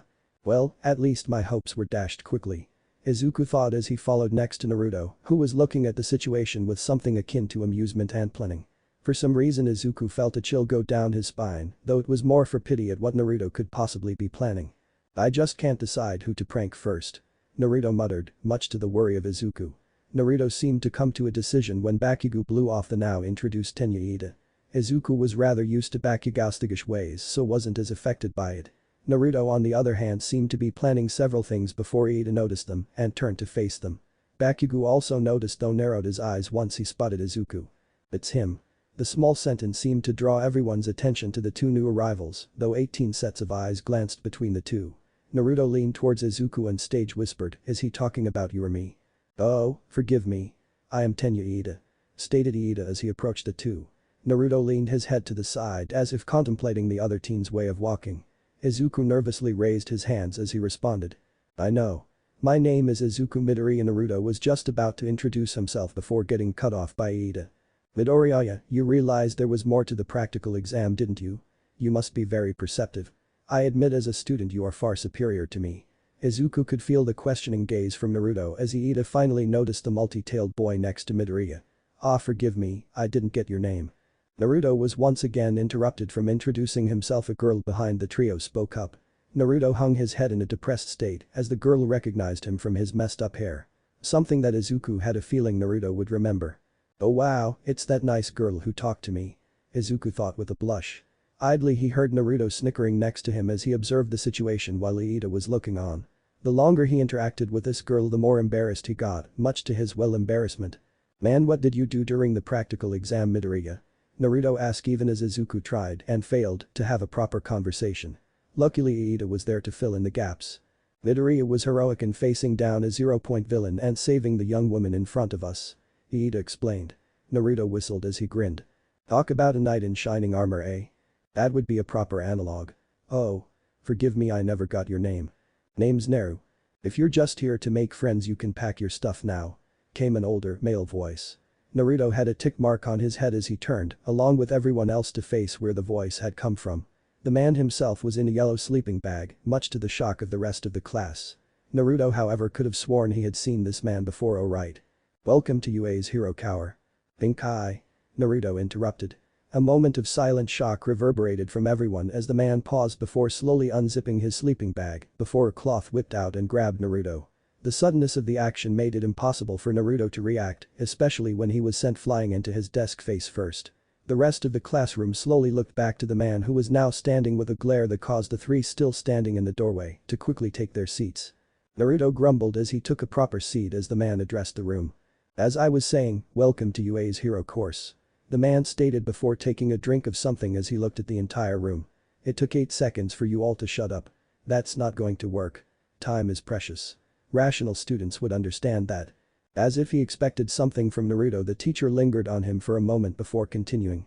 Izuku was trying to place who the teacher was, after all most of the staff of UA were pro heroes. He also looked extremely tired for some reason as well. Hello, my name is Shouta Izawa. Your teacher. Our teacher. Both Naruto and Izuku thought, but for different reasons. Right, let's get to it. Put these on and head outside. Izawa said as he pulled out a predominantly blue short-sleeved tracksuit with white and red accents. Izuku was wondering what they would be doing, while Naruto was wondering where he could possibly get some orange paint on short notice. The quirk assessment test. Everyone exclaimed when Izawa explained why they were here instead of orientation. Naruto was honestly happy at the moment for 2 reasons.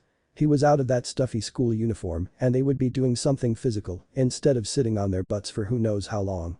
If you want to make the big leagues you can't waste time on pointless ceremony. Izawa said in response to Uraraka question. Naruto silently agreed with Izawa with his experience from Konoha and his learning under the wild cats. You didn't rely on ceremony when you needed to rescue civilians from a burning building after all. Here at UA we're not tethered to traditions.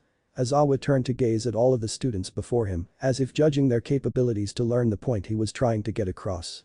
Which means I get to run the class as I see fit. Quiet settled over the group of 20 as Aizawa turned to face them fully. For a fleeting moment Naruto swore the man was staring straight at him, as if he already expected Naruto would have realized this. You've been taking standardized tests most of your lives, though you've never been able to use your quirk in physical exams before. The country is still trying to pretend we're still created equal by not letting those with the most power excel. It's not rational. One day the Ministry of Education will learn. Naruto. So that's his name. Everyone besides Izuku though. Naruto had the overwhelming urge to prank the entire class for a fleeting moment before approaching Aizawa. The teacher handed Naruto a ball before directing to the circle behind him. Naruto entered it while Aizawa stood next to the students. Just throw the ball as far as you can. Anything goes, just stay in the circle. Alright. Naruto said as he settled into a comfortable throwing stance. He started to channel chakra to his throwing arm, pumping slowly while he got ready to throw. He must be pumping chakra to his limb. Aizawa thought. Naruto's prior training as a shinobi was showing, since he had adopted a stance common for throwing weapons rather than a standard pitch. Aizawa would never admit it, but he along with most of his coworkers were interested in what the young man was capable of. What's he doing with his tails? A short classmate with ball-like hair questioned. Indeed, the 9 tails that would normally be lazily waving around had inserted themselves into the ground in a fan-like fashion. Naruto's arm seemed to be faintly glowing yellow, though most of the students thought it was just the light. He's bracing himself. Another student, this one with split hair color and eyes, stated. Everyone was starting to get a little nervous as Naruto seemingly reached his apex before throwing. "Boomerang!" Naruto shouted as he threw the ball. Faster than the eye could see, the ball was down the field past the normal mark as it kept going and going. Eventually gravity started to reassert itself before falling to earth. Aizawa looked at his phone as the number was fed to him before turning to show the rest of the students. This is the rational way of figuring out your potential as a pro hero. Aizawa stated as the class murmured between themselves in abject shock as the number on the phone was displayed. 803. Talk about crazy. A boy with a blonde hair with a lightning-like streak said.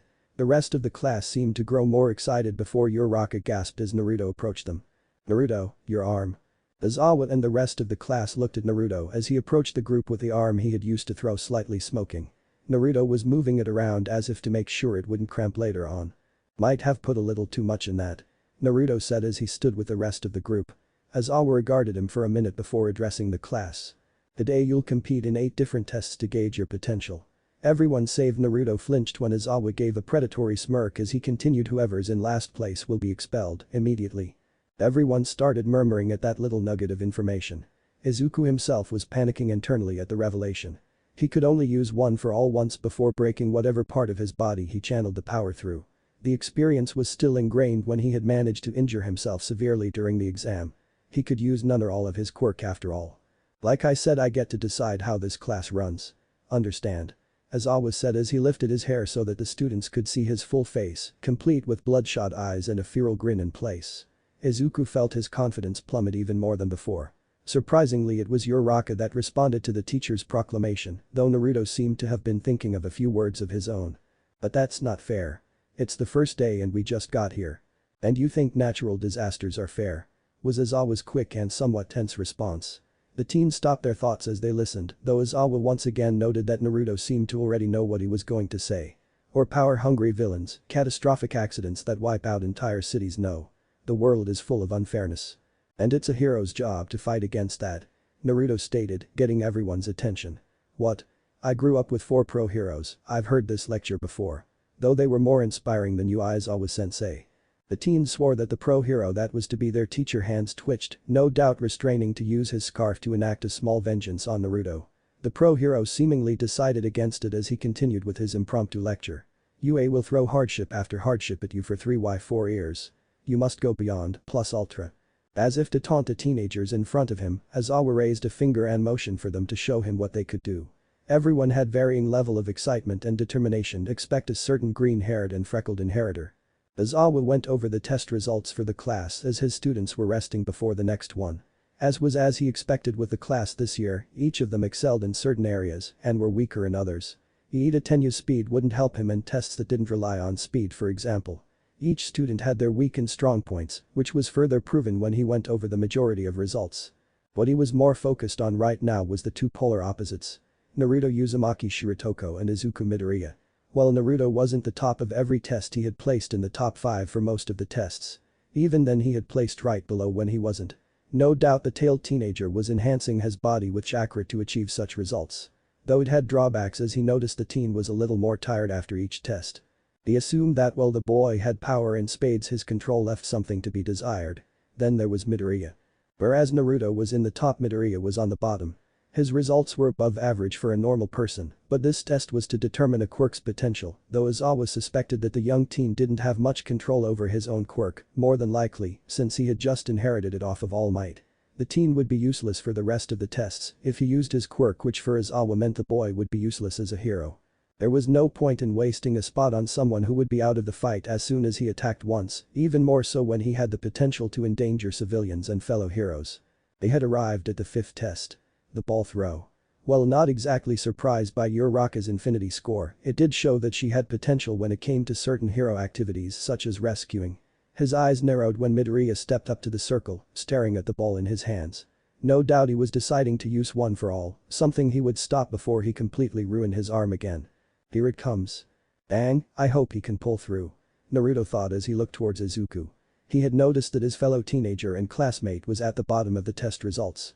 He knew that Izuku could do it. He was just hoping the green-haired teen would pull out the big guns soon, otherwise he would be down one friend if the teacher's threat was actually true. If Midoriya doesn't shape up, he's the one going home. Iida commented. Naruto and Uraraka nodded in grim agreement before a certain EXPL-0 thug made his opinion known. Of course he is.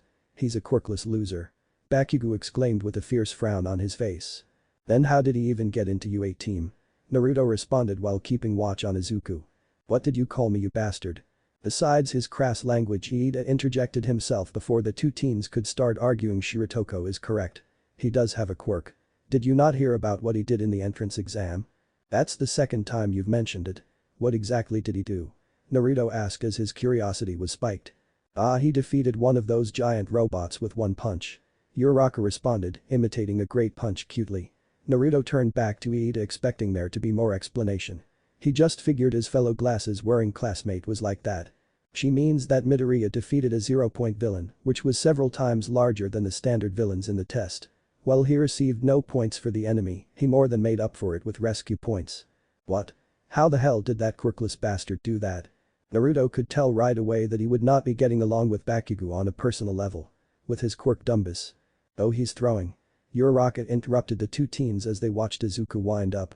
Everyone was paying attention to see if the green-haired teenager would finally use his quirk. As he was about to release the ball, Naruto sensed a great well of power being channeled into Izuku's arm. The energy was so much that it was visible even from the distance they were standing.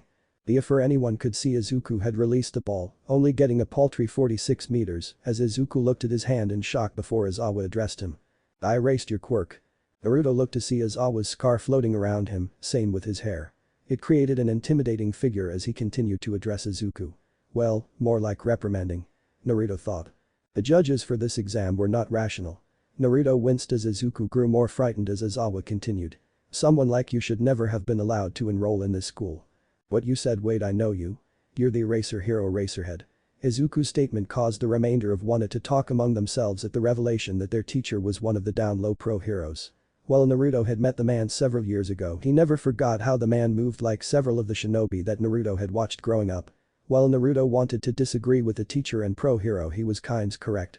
From his experience, pro heroes, much like the shinobi of the elemental nations, put not only themselves at risk when they weren't prepared, but anyone they worked with. Instead of enemy shinobi taking the lives of their comrades, pro heroes risked themselves, their fellow pro heroes and civilians when they weren't prepared for the job. From what he had heard from both Uraraka and Iida, Izuku had severely injured himself during the practical part of the entrance exam. He understood where Aizawa's lecture was going. It didn't mean he had to like it. Were you planning on breaking the bones in your arm again? Counting on someone else to save you when you make your body useless? No, that's not what I was trying. Before Izuku could finish his response, Aizawa had extended his scarf to pull him towards the eraser hero. Naruto wanted to step forward in defense of his new friend but was stopped by a glare from Aizawa in question. Turning back to the scared Izuku, Aizawa continued, his tone nonetheless harsh. No matter what your intentions are, you would be nothing more than a liability in battle. You have the same reckless passion as another overzealous hero I know, one who saved 1,000 people by himself and became a legend. For some reason Naruto had the familiar itch that came when someone was watching him. Resisting the urge to wildly look around, he glanced before noticing a rather large muscular man hiding behind a corner watching the scene taking place. I must be a teacher. Though he could use some work in the hiding department, Naruto thought. He was certain Aizawa had seen the man as well and had a distinct feeling that he was the man in question. Even with that drive you're worthless if you can only throw a single punch before being out of commission, sorry Midoriya. With your power there's no way you can become a hero. Aizawa's scarf and hair floated down as he took a step back, leaving a downcast Izuku take your final throw. As Aizawa walked back he glanced at Naruto again, making sure that the whiskered blonde wouldn't interfere. Naruto merely unclenched his hand, reining in his urge to help. This was Izuku's fight. His obstacle to overcome. Instead of going over to Izuku he stepped up next to Aizawa and engaged in a silent battle of wills with the older pro-hero. If you've got something to say spit it out. Naruto sighed as he watched Izuku enter conflict. You're right. He didn't turn at Aizawa's silent question as he continued, he probably needs more training to even use his quirk right. But. Now Naruto turned to Aizawa, catching each other's eye as he finished he had to have something to get in. Both teacher and student turned back to Izuku as he seemed to have come to a decision. Winding up again, Naruto widened his eyes in shock before chuckling as Izuku channeled that power to the tip of his finger as the ball left it. The ball shot off much the same way Naruto and several other students had achieved. Looking over at the phone Aizawa was holding, Naruto could only smirk in triumph as Izuku's score was displayed on the screen. Before Naruto could comment his attention along with Aizawa's was drawn to Izuku himself. Mr. Aizawa. Izuku turned to face both teacher and student as he raised his hand into a fist. His pointer finger was red and swollen due to the power he had channeled through it moments before. I'm still standing. This kid. Aizawa muttered to himself. Naruto merely shook his head as he approached Izuku, congratulating him on the throw before looking at his finger in the process. It's like chakra burns times 100. The power he must have channeled had to have been immense to get such an injury. You feeling okay, man? Izuku sucked in a breath before answering. It hurts. No duh. Naruto's sweat dropped as he regarded the in pain Izuku. That's kind of obvious. Anyway, good throw. Baku? Tell me how you did that or you're dead. Was one Bakugo's response to Izuku's throw. Naruto took a defensive stance in front of Izuku, though it was not necessary as Aizawa restrained the explosive quirk teenager with a couple of his capture scarves. Stop making me use my quirk so much. It gives me a serious case of dry eye. Naruto bit his lip before laughing out loud. It seemed his nickname formed 2 years ago was more correct than he thought. Aizawa must have realized what he was laughing about before sighing as his scarf retreated back to his resting position. Next person. Izuku scampered off to join the rest of the class while Naruto stayed behind for just a moment. He knew that Izuku and Bakugo must have had some history. It was the only reason he could think of why Bakugo was so focused on Izuku having a quirk. Sighing at the situation he decided to talk to Izuku later, especially about the power he channeled. It was like chakra, yet more wild if he had to think of a word or it. Are you kidding me? Naruto shouted as a smiling Aizawa regarded the class, what part of that was rational? I'm surprised the rest of you didn't figure that out. Momo said I guess I probably should have said something. Naruto dramatically pointed to Momo in response, you had to think he was serious for a second.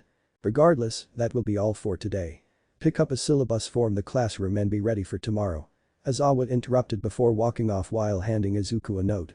Naruto stretched as everyone started to go off on their own before he was approached by several of his fellow classmates, including Iida and Ochako.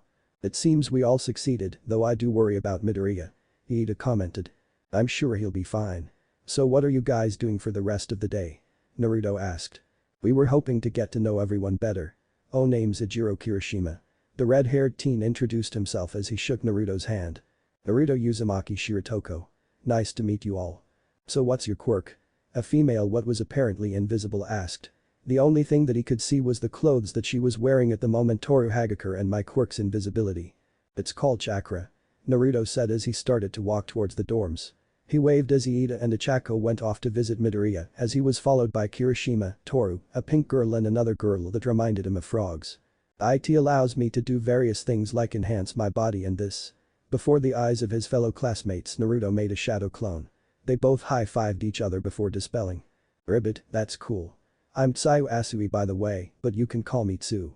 Naruto had to admit that the frog-like teenager was cute. You live at the dorms? Yep.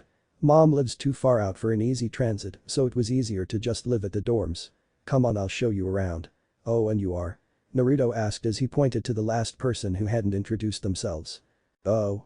I'm Mina Shido. Sorry for kinda tagging along. Mina said while sheepishly chuckling. Naruto just shrugged before leading them into the dorm building.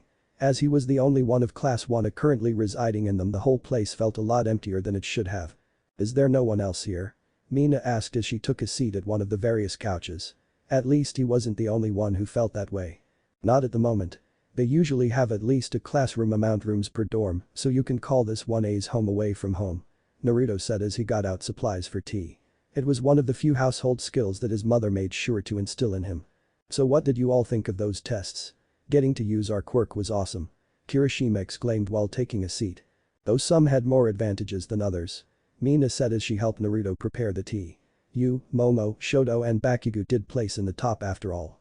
It was impressive, Ribbit. Sayu said as she squatted on her seat next to Kirishima. Everyone had their strengths and weaknesses. Though no one probably could beat Uraraka's infinity. Naruto replied, getting everyone to chuckle at the gravity girl's impressive throw. The conversation went on to include everyone's interests in being a hero. Naruto got one of his clone's memories back and nodded, though no one saw it. Front of UA several minutes ago. Izuku was sure his face was beet red as he was talking to Uraraka and Iida. The fact that the two had checked on him was enough to embarrass the meek inheritor of One for All. Before he could reps into the slew of questions from Uraraka and Iida, a tap on his shoulder drew his attention. Turning around, Izuku was met with a grinning visage of Naruto, though he noticed that he had only one tail for some reason. Hey Izuku. Already healed up I see. Yeah. Recovery girl sure is fast. Izuku said as Iida and Uraraka turned when they noticed Izuku talking to someone. Greetings Shiratoko. How are you? Iida asked, getting a shrug from Naruto. I just need a moment of Izuku's time if that's alright. Naruto asked. Both Iida and Uraraka looked between themselves before shrugging. Letting Izuku know where to find them after his discussion, they proceeded to the entrance as Izuku faced Naruto. So what did you want to talk about, Naruto-san? Izuku asked, curious as to what the other teen wanted. Ah, it's about your quirk. Naruto responded, getting a shocked Izuku to become nervous. His instructions from All Might had been clear when letting people know that he had inherited One for All. What about it? Izuku stuttered as Naruto lifted his hand. Have you ever heard of chakra? Naruto asked as a yellow aura surrounded his hand. Izuku's nervous demeanor was quickly swept away as he reached out to touch the glowing hand. As he touched it, both he and Naruto felt something shift as the yellow aura shifted from Naruto to Izuku, filling him with a rush of power like All for One. The yellow chakra seemed to activate something in Izuku as the yellow power shifted color to a more yellow-green, while a red stripe appeared on his skin. Though it seemed to merely dissipate a second later, the rush that filled Izuku was hard to forget. What just happened? Izuku said as he stared at the hand that had been glowing green-yellow a moment ago. I don't know. Naruto said as he himself looked up from his own hand. Anyways, I was wondering if you wanted to train with me. Your quirk is kinda similar to the way chakra works, if what I felt was any indication. Izuku took a step back at the shock of being asked to train with someone. More to the fact was that Naruto's quirk seemed to be scarily similar to One for All. Sure. I mean, if you really want. Izuku quickly answered. Sweet. I'll let the boss know. Before Izuku could ask what he meant by boss, Naruto popped into a cloud of smoke. Ah. Naruto exploded. Came the shout from one of the trees. Izuku screamed in fright as both Iida and Uraraka came onto the scene of a recently exploded clone, though they unfortunately had no knowledge of shadow clones. Something they would come to find out after getting the teachers involved to find Naruto happily chatting with the group in the dorms. All in all, a rather hectic first day for our upcoming heroes. Everyone. Both UA students and villains paused as Naruto came onto the scene. His friends from UA gasped in shock as the numerous injuries came into view. The villains themselves seemed to be surprised that he had shown up at all. That is why they had brought those Nomu after all. Bruises of the purple variety covered various parts of his exposed chest and arms. Even his clothes had seen better days, torn and fluttered in the blue fiery backdrop. Raising his head, they could see the amount of injuries only got worse. One of his eyes was swollen shut and bleeding profusely, coloring the white of his right eye red. Abi narrowed his eyes as the sapphire blue crystal stared straight at him. He didn't like that look. It was the look of someone who had not given up, not like the others. I wouldn't move if I were you. Dabi spoke up as he tightened his grip on Bakugo. The tailed boy had already screwed up their plans for Ragdoll, though at apparently a great cost. Everyone. Naruto repeated as he slowly raised his shaking arms to move his fingers. Tell mom I'm sorry. Immediately knowing something was off, Dabi tried to pull Bakugo into the warp before feeling his fingers widen as if they were gripping another person altogether. His eyes widened as he went through the portal and saw a blonde head of hair with fox bunny ears. Deciding that it was better than nothing, he yanked back and disappeared, leaving a shocked group form Yue and Bakugo standing where Naruto had been moments before. Ragdoll slowly regained consciousness to find several UA students looking down to make sure she was alright. Shooting straight up, she used her quirk to determine everyone's position and the villains. Noting that 3 villains were nearby, probably captured, she let out a breath as she noticed every student had been brought back to the camp, no doubt through Nine and Naruto. Wait. No. No. Where was he? Rushing from her sitting position, she rushed outside to find the last group consisting of Midoriya, Todoroki, Asui, Uraraka, Shojio and Bakugo. And no Naruto. Where? Ragdoll muttered before her voice became louder. Where's my son? The aftermath of the villains' attack on the summer training camp shocked everyone. Though thankfully the injuries sustained were mitigated thanks to the intervention of Nine and Naruto's clones. While everyone that had been in the forest had sustained injuries ranging from small scrapes and being knocked out from the gas to more severe injuries like mine. I lost consciousness after making it back to the camp. Though we had succeeded in preventing Bakugo, it came at a great cost. We lost him. Naruto had been taken to save our friend. Chapter 4. Progress. Naruto groaned as he woke up to the sound of his rather annoying alarm. He had gotten used to annoying alarms from his time living with the wild cats. Though replaced the alarm clock with a pro hero named Tiger and annoying sound with random punches coming from nowhere. But times. Stretching his body, Naruto noted that it would be a couple of hours until classes started, more than enough time to get some light training in at the school's gym and track. Making sure to pack his school clothes and books so he wouldn't have to make 2 trips, Naruto smiled at the pleasant cool morning air as the sun was beginning to rise. The amount of nature that the school had always made him feel at home and comfortable. Not to mention it was always soothing to take a walk when nature was in the process of waking up. It was one of those peculiarities that he had ever since childhood among the vast trees of Konoha.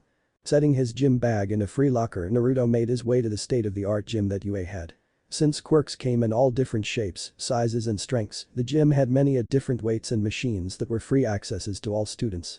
Doing his pre-workout stretches, he was surprised when he heard the door to the gym open to admit another blonde student, though he was probably a couple of years older than Naruto himself. The student had blonde hair of a lighter shade than Naruto's, done up in a cowlick. His eyes were a peculiar shape, something that Naruto attributed to his quirk, and had a somewhat goofy smile on his face. Naruto noticed that the teen's arms held a myriad of scars. Noticing his staring, Naruto waved at the newcomer, who looked shocked to see a fellow student at the gym this early. Oh. Hello there. I wasn't aware that anyone else would be here. The teen said as he approached Naruto. Same here. Naruto Uzumaki Shiratoko, first year. Naruto introduced himself while holding out his hand. The other teen took it and shook it enthusiastically as he returned the introduction. Mirio Tagada, third year. The now introduces third year started his own series of stretches alongside Naruto. It's nice to see a fellow student here. It's mostly a ghost town until after the school day. I've always been an early riser. Plus it helps get the stiffness out of some of the tales. Even after 2 years, Naruto still had yet to master the ability to sleep and not have a couple of tails in awkward positions or numb from sleeping on them. I can imagine. So what class you in? Mirio asked, curious of his underclassmen. He had heard that some of the first years and gotten in on recommendations and was eager to see what they could do. He could tell right away that Naruto was particularly strong for a first year, both physically and mentally. Class 1 and Naruto responded as several pops could be heard from the moving tails. I was one of the recommendations. But I don't let that go to my head. Now then, Mirio could only smile as Naruto considered what his first sets of weights would be among the many that were arrayed in front of him. Humble and somewhat cool-headed too. Mirio thought as he went to one of the more durable machines. He was somewhat surprised at not being recognized as one of UA's big 3. It was pleasant. Sure, he had friends in both Nagira and Tamaki, but it was nice to make new ones, especially if they were as pleasant as Naruto. Though he did have to restrain a laugh at the absurd sight of Naruto lifting weights with both his arms and the 9 tails. It was a considerable amount of weight once you combined each one. Say. Mirio asked as he finished his first machine and went towards the free weights. Wanna spot me? Mirio could tell that he would be getting along great with this particular underclassman when he saw the massive grin on the tailed blonde. Where the heck is he? Tamaki muttered as he and Nagira made their way to the gym. It was nothing new to the 2 members of the Big 3, as their teammates sometimes went overboard with his morning workouts. He hasn't been late for the past couple of weeks. I wonder what happened. Nagira wondered as she entered the gym behind Tamaki, only to run into her fellow Big 3 member. Walking around him, she was stunned mid-stride as she took in the two bodies in front of her.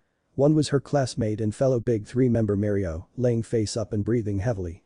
His sweat-stained clothes indicated that he had gone from his light morning workout to full blast. While nothing new, she wondered why he had switched out the workout times since he would usually leave the heavy workout and training for after school. It probably had something to do with the other student. Both Najair and Tamaki sweat dropped at the sight of the underclassman laying face down. The most notable and insane thing was the various weight strapped to the nine tails by heavy chains. Altogether, it was a considerable amount of weight that let the two third-years note that the tails had a considerable amount of strength for being extra appendages. It was always a guess as to how much strength quirks that made extra appendages had. This guy's tails were probably very muscular under all that soft-looking fur.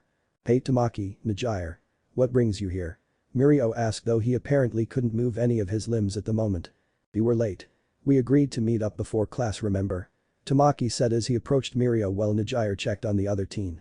"Ah, was I? Sorry about that."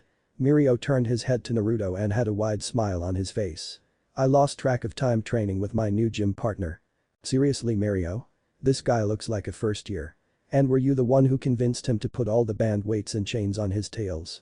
Najair scolded her fellow Big 3 member as she started to remove the chains and weights from the tails in question. She gained a tick mark on her head when Mirio started to laugh. "Stop laughing. Not everyone is a stamina freak like you." Mirio groaned as he rose from his laying position to sitting. "He actually asked me to help him put them on." Tamaki groaned as he went over to help Najair remove the chains and weights. "Great. Now there's two of them." Both Najair and Tamaki really wanted to hit their teammate after he began to laugh again. "It's only the second day of school and already you got another student sent to my office." Recovery girl scolded Mirio, who was kneeling in Caesar alongside Naruto. It had only taken a thing of smelling salts to wake the unconscious blonde. She would let the boy's natural healing factor take over, since he was already healing from the overuse of his muscles. Mirio only required a small amount of healing, though he still felt a little tired from both the workout and healing. Naruto started to snicker before being bopped on the head by Recovery girl. "And stop that snickering. If you didn't have an ungodly amount of stamina and regeneration, you wouldn't even be moving." Off to the side, both Tamaki and Najair were wearing pleased expressions of their faces as they watched Mirio and Mirio version 2. It was amusing to see the two blondes being berated by Recovery girl. After several more minutes of ranting, Recovery girl sighed as she considered the two students. She was somewhat shocked that the boy from another dimension had met what many considered to be the next #1 hero. The similarities of the third and first year were more amusing than anything. The fact that Naruto was able to keep up with Mirio was impressive to say the least. Though the fact Naruto had been training his body from an early age combined with his chakra more than made up for the gap. "Alright, you both are good to go. Just make sure you don't go overboard the next time, alright?" "Hi." Both Naruto and Mirio responded before rising from their seiza. Mirio turned to Naruto and introduced his classmates. "Before we leave, I would like to introduce you to Niji Hado and Tamaki Amajiki. They're fellow third years and the rest of the Big 3. Ah, nice to meet you. I'm Naruto Uzumaki Shiratoko, first year." Naruto said before noticing what time it was. "Crap, I left all my stuff in the gym." "Nice to meet you all and I'll see you later, Mirio," Naruto shouted as he ran down the hall. The Big 3 waved to the departing Naruto as he tried to make it to class on time. "He is definably a Mirio version 2. Najair commented. Mirio tried to defend his new friend as the third years walked to their own class. The entirety of Class 1 was producing an air of excitement as the first class of hero basic training would shortly commence. Though several students were a bit worried as they stared at Naruto. Naruto-san. What exactly are you doing?" Momo asked, somewhat curious and wary of the blonde as he finished the contraption he had pulled out from one of his scrolls that he always seemed to have. The miniature catapult was aimed at the large door to the room with several pink balls loaded up. "Setting up a prank for our teacher," Naruto replied easily as he made the final adjustments on the aim. "Really? I thought you were joking about that," Mina asked as the rest of the students thought the blonde was crazy. One of the conversations he and the group at the dorms had was of his pranking history and his plans at UA. Needless to say, they had thought he was joking for the most part. "Nope. Cue sweat drop for the class. Luckily I still had some of my reusable paint bombs from the last batch. I don't know much about the teacher in question, but a good face full of paint is always funny." "Reusable paint bombs?" Jiro asked for the rest of the class. The paint is a brand of my own special mix. Easily washable and reusable, but still big enough for a good mess." Everyone wondered how much practice the tailed blonde had in pranking to have developed his own paint bombs. They were also worried about whether or not they would be targets as well. The grin Naruto had on his face when he took his seat seemed to say yes as if reading their minds. Moments later the door was swung open before a loud shout came through. "I am here." All Might, the number one hero, burst through the door with his chest pushed forward. The next second the miniature catapult launched the paint bombs towards All Might before they disappeared. Everyone wondered what had happened before they heard a sigh from Naruto. "Well, that didn't work." "Seriously?" "Well, now this is a surprise. Though thankfully a hero must always be diligent." All Might said as he handed the paint bombs back as the catapult disappeared into the scroll. The number one hero had been surprised that one of the students would actually attempt to pull a prank on him, though the fire of determination seemed to be lit in Naruto's eyes as he went back to his seat. Everyone started to talk about how cool All Might being their teacher was. Naruto was merely wondering why the number one pro hero was walking the way he was. Now then. Welcome to the most important class at UA High. Think of it as Heroing 101. The determination and confidence that seemed to radiate off of the pro hero infected the class, who were getting excited even more for the training. Here you will learn the basics of being a pro. And what it means to fight in the name of good. Naruto could only wonder if more pro heroes were like All Might, though he couldn't really be weirded out that much. His mother was one of the wild cats after all. And today's lesson will pull no punches.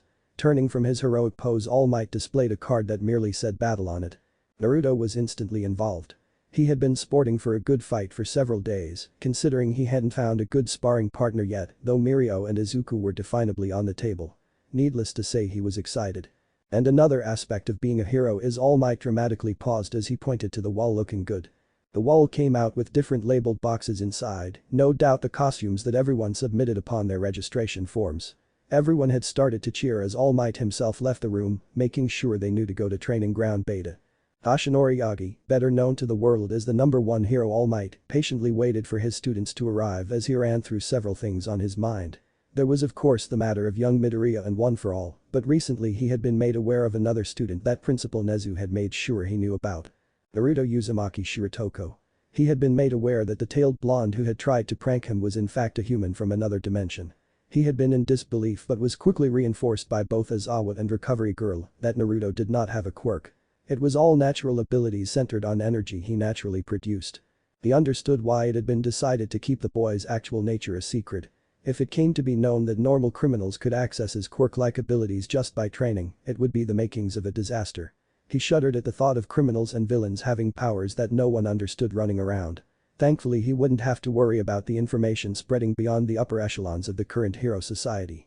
His other thought was how similar some aspects of One for All were to young Shiratoko's chakra abilities were.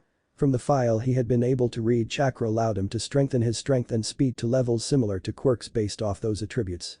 If he didn't know any better, it was as if two people had inherited One for All instead of just young Midoriya. His thoughts on the subject of his successor and the dimension hopper were interrupted when he noticed Class 1 approaching decked out in costume. He could only smile as the full array of young heroes to be were revealed in full costume. Each costume represented the teenagers spectacularly. From Bakugo's rather explosive-looking attire and grenade gauntlets to Iida's rather familiar-looking costume in regards to his brother. He noticed Naruto walking next to Midoriya as the two were rushing to join the others. For some reason it reminded him of times before with his own fellow heroes. Though he did have to restrain breaking out in laughter when Midoriya came into view. So similar. Taking a cough to steady himself, All Might took a moment to look over the assembled students before speaking in his boisterous voice. They say clothes make the pros, young ladies and gentlemen, and behold, you are the proof. As the assembled class of one stood before him, All Might continued, take this to heart. From this moment you are all heroes in training. The number one pro hero could feel the excitement coursing through the young heroes in training as he took out his instruction booklet. Now. Let's get started, you bunch of newbies. Oh hey guys. Love your costumes. Uraraka said as both Naruto and Midoriya joined the rest of the group. While Midoriya was a little flustered at the attention from the girl, Naruto smirked before fanning his tails around to make sure they were all free. While he would never admit it, he liked to keep his tails looking nice, even if it took a few extra moments to put on his costume and not make it look awkward. Not too flashy for both of yours, though I do dig the colors. Uraraka continued, getting wider smirk from Naruto. Well, orange is the best color out there. And black complements my skills in stealth, so Naruto said as he made sure the armor on his forearms was secure. He would have to practice getting it on and off quickly, or maybe there was a way to utilize his seals for easy transfer from regular clothes to his hero costume. I didn't think of that. The bodysuit I requested is tight, though it does help with my quirk. For some odd reason one of Naruto's tails lashed out and struck Mineta, as if it had known the small teen was going to make a comment on Uraraka's attire. After apologizing to his fellow student, the entirety of Class 1 focused their attention back on All Might. "Now that you're ready, it's time for combat training," All Might said before Iida raised his hand in question. "Sir, I see this is the same fake city we used in our entrance exam. Will we be using it to do more urban combat?" Iida asked. Naruto was silently pondering if he should have gone ahead and done the exam. It sounded like a blast. "Not quite," All Might said before holding up two fingers. "We'll be moving 2 steps ahead. A lot of the attacks from villains that appear on the news happen outside. Statistically speaking, the most devious and dastardly villains happen indoors. Backroom deals, home invasion, secret underground lairs. Truly intelligent criminals stay hidden in the shadows. For this training exercise you'll be split into 2 teams of good guys and bad guys and fight 2-on-2 indoor battles." Everyone digested this information before Tsuyu spoke up. "Isn't this a little advanced? The best training is what you get on the battlefield." He's right. Surprisingly, it was Naruto that cut in, much to the shock of All Might and the rest of Class 1. "There's only so much you can learn in a safe setting. There's more to this young man than meets the eye," All Might thought. For just a brief second there was a flash of sorrow that he could recognize anywhere.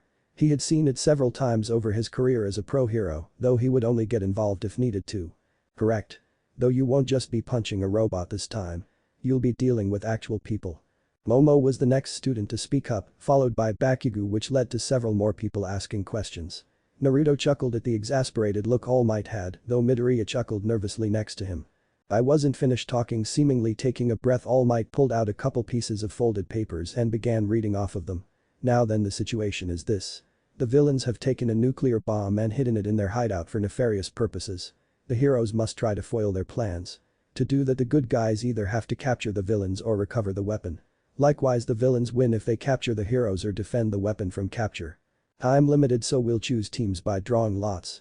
"Isn't there a better way?" Iida asked before Izuku piped up. "Think about it. Pro heroes oftentimes have to work with other heroes from agencies on the spot. Plus," Naruto cut in, "even heroes who work together still need to know what the other can do when the situation calls for it." "I see. Forgive my rudeness." Iida was quickly cut off by All Might. "No problem. Now, let's draw lots." With lots drawn, the teams were set. Naruto himself scanned over the teams, trying to get a feel of the competition. Teams: Team A Ichako Uraraka and Izuku Midoriya. Team B Shoto Todoroki and Mizo Shoji. Team C Minoru Mineta and Momo Yaoi Rozu. Team D Tenya Iida and Kitsuki Bakugo. Team E Mina Ishido and Yuga Aoyama. Team F Koji Koda and Rikido Sato. Team G Kyoka Jiro and Denki Kaminari. Team H Yumikage Tokoyami and Toru Hagakure. Team I Naruto Uzumaki Shiratoko and Tsuyu Asui. Team J Hanta Siro and Ijiro Kirishima. Several of the teams have some damn good offensive power, not to mention versatility. The weaker teams are probably teams F and E just off a glance. Teams B, D and C had the most dangerous and versatile quirks just off the small knowledge I have of them. The rest of the teams are in the middle ground of strength and versatility. Though Izuku plans to go full blast, he'll be up there with the dangerous teams. Naruto could only grin as the anticipation of the ensuing fight filled him with excitement. Before he could start imagining which team he would get to fight, All Might grabbed his attention as he drew lots for the first match. "Now then. These teams will be the first to go. We'll be pulling out 2 marked balls dramatically." He presented the 2 teams that would be going first. Team A will be the heroes, while Team D will be the villains. Everyone else will head to the monitor room to watch. As everyone expected, the 2 teams followed All Might. Naruto looked back to the obviously nervous Izuku. He also noticed the glare that Bakugo was sending his fellow classmate. Naruto could only smirk as he saw the raw determination that seemed to fill Izuku as he stared right back at Bakugo. Everyone had their own battles to fight after all.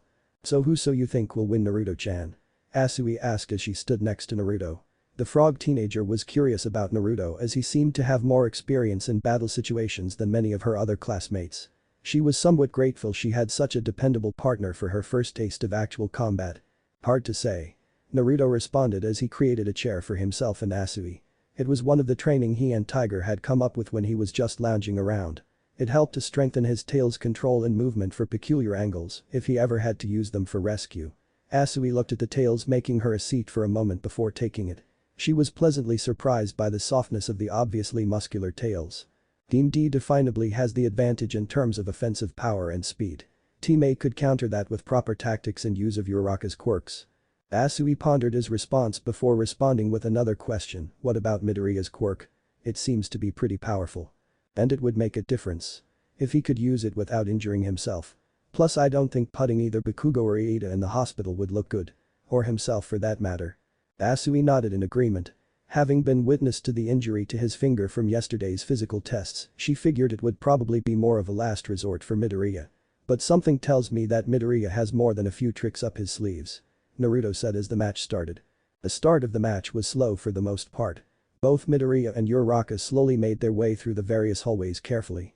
With 15 minutes per match it didn't leave a lot of room to carefully navigate the many possible floors of the hideout. In the end, they would have to push for attack or find some way to split the two villains up. Suddenly Bakugo appeared around the corner and attempted to attack both Midoriya and Uraraka. The explosion was small, though it did appear Midoriya had taken a glancing blow since half of his mask was ripped apart. A sneak attack Bakugo. What kind of man pulls cheap crap like that?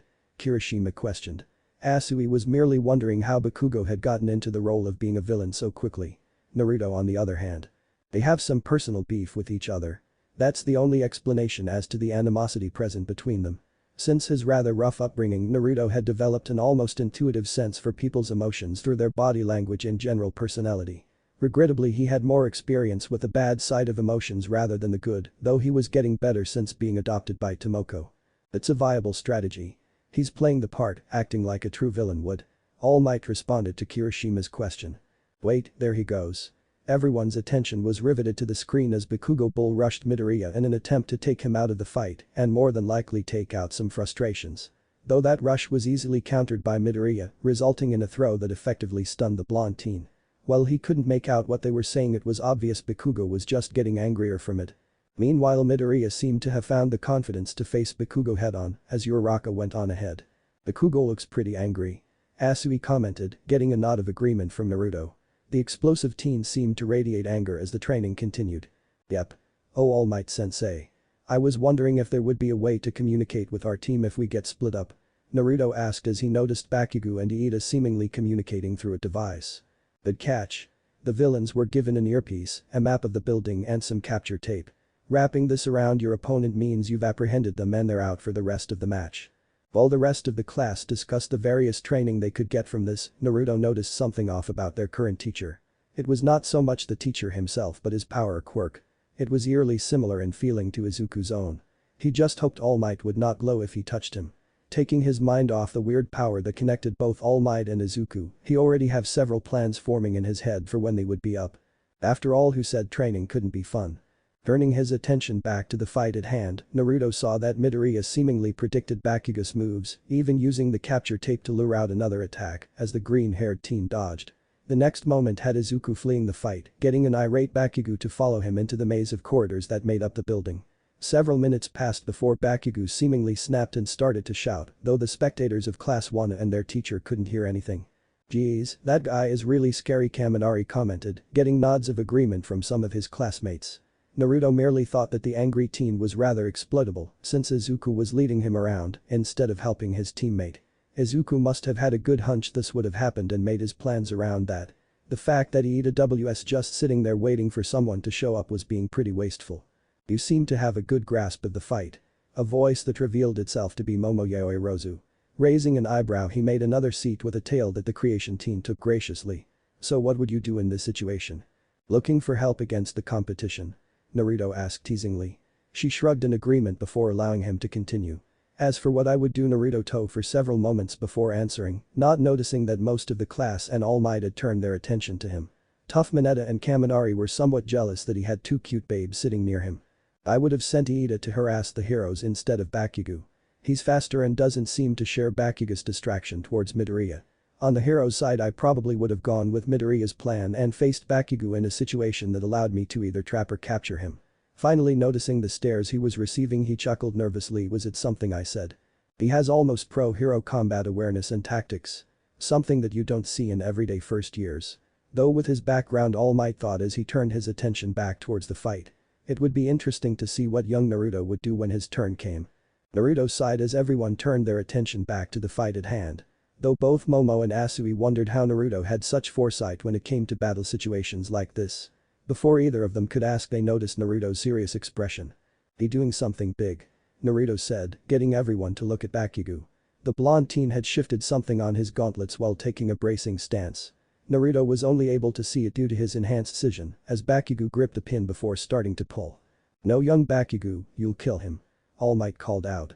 Nobody heard the response but assumed the explosive teen had ignored him in favor of releasing whatever attack he was doing. A massive explosion was issued from the gauntlet, causing a literal firestorm to rapidly make its exit through one of the building's side. The blast was strong enough to be felt with the rest of Class 1A.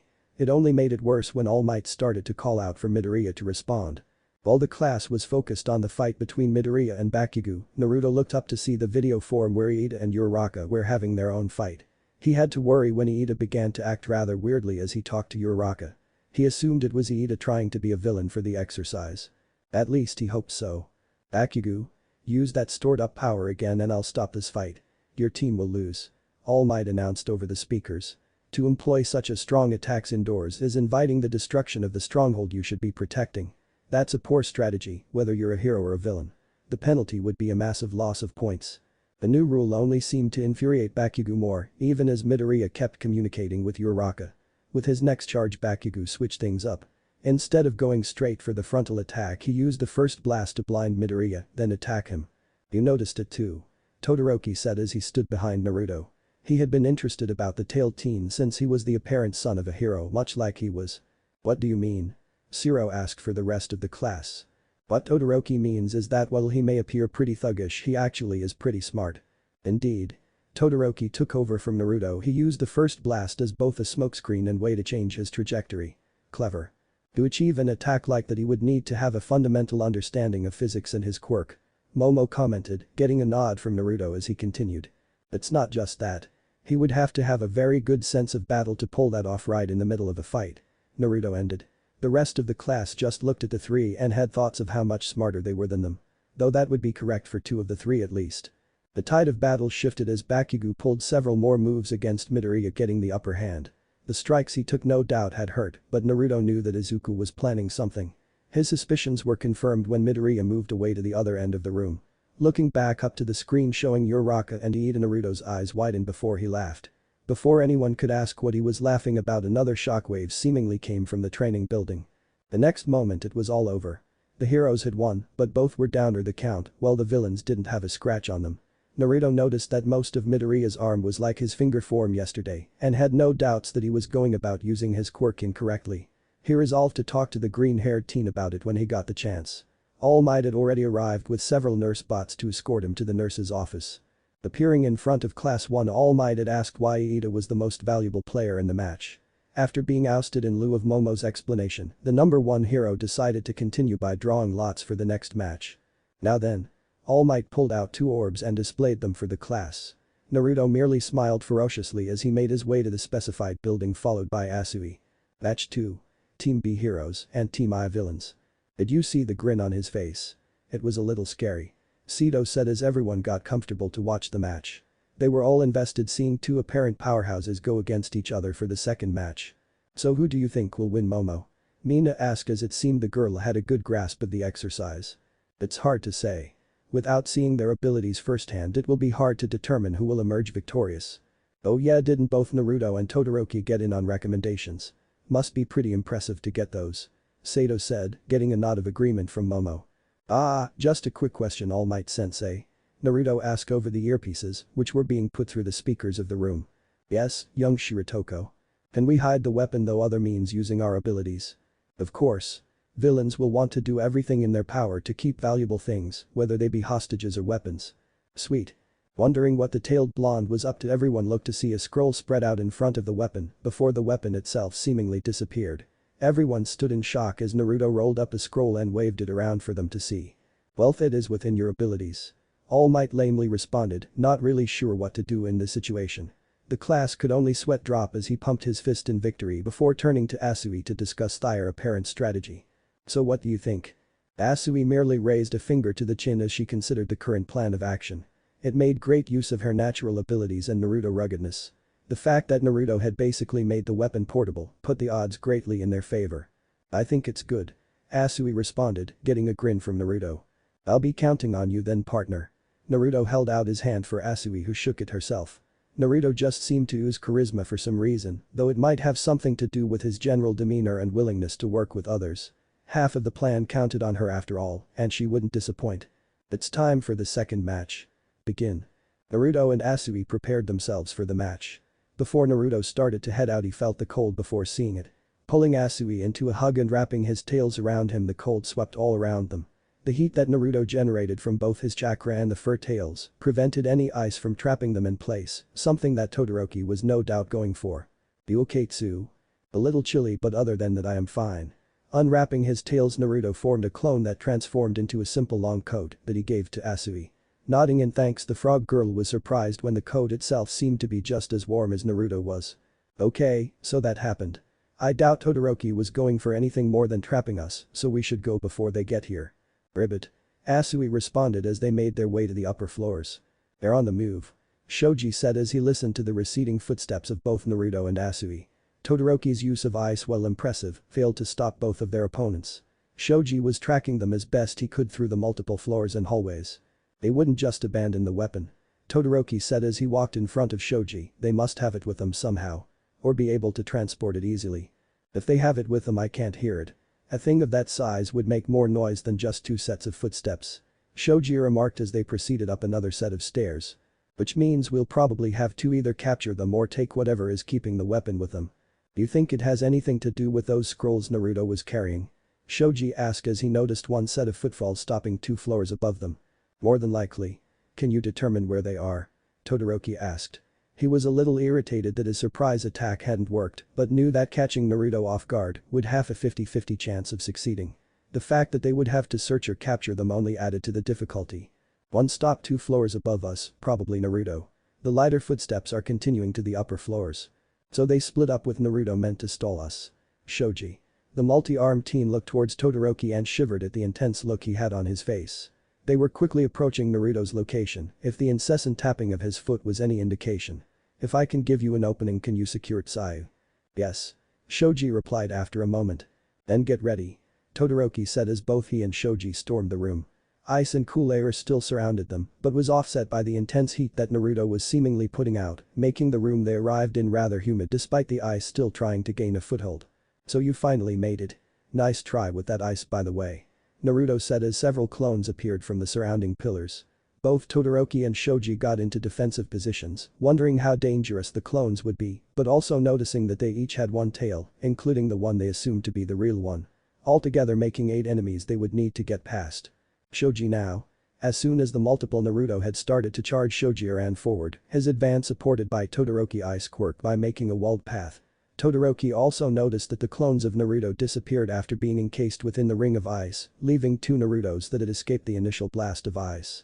"So it's just you and me, huh?" Naruto said as he stood facing off against Todoroki. The path to follow Shoji had been encased by ice, no doubt to prevent him from going to help Sayu. While he had no doubt his partner would do her best, he knew the fight against the ice wielder would be difficult, especially if he kept him at range. The output of chakra it was taking to not be frozen in a block of ice, not to mention keep Sayu at 100% with his transformed clone. Even with his impressive amount of chakra, it would not be good to prolong the fight.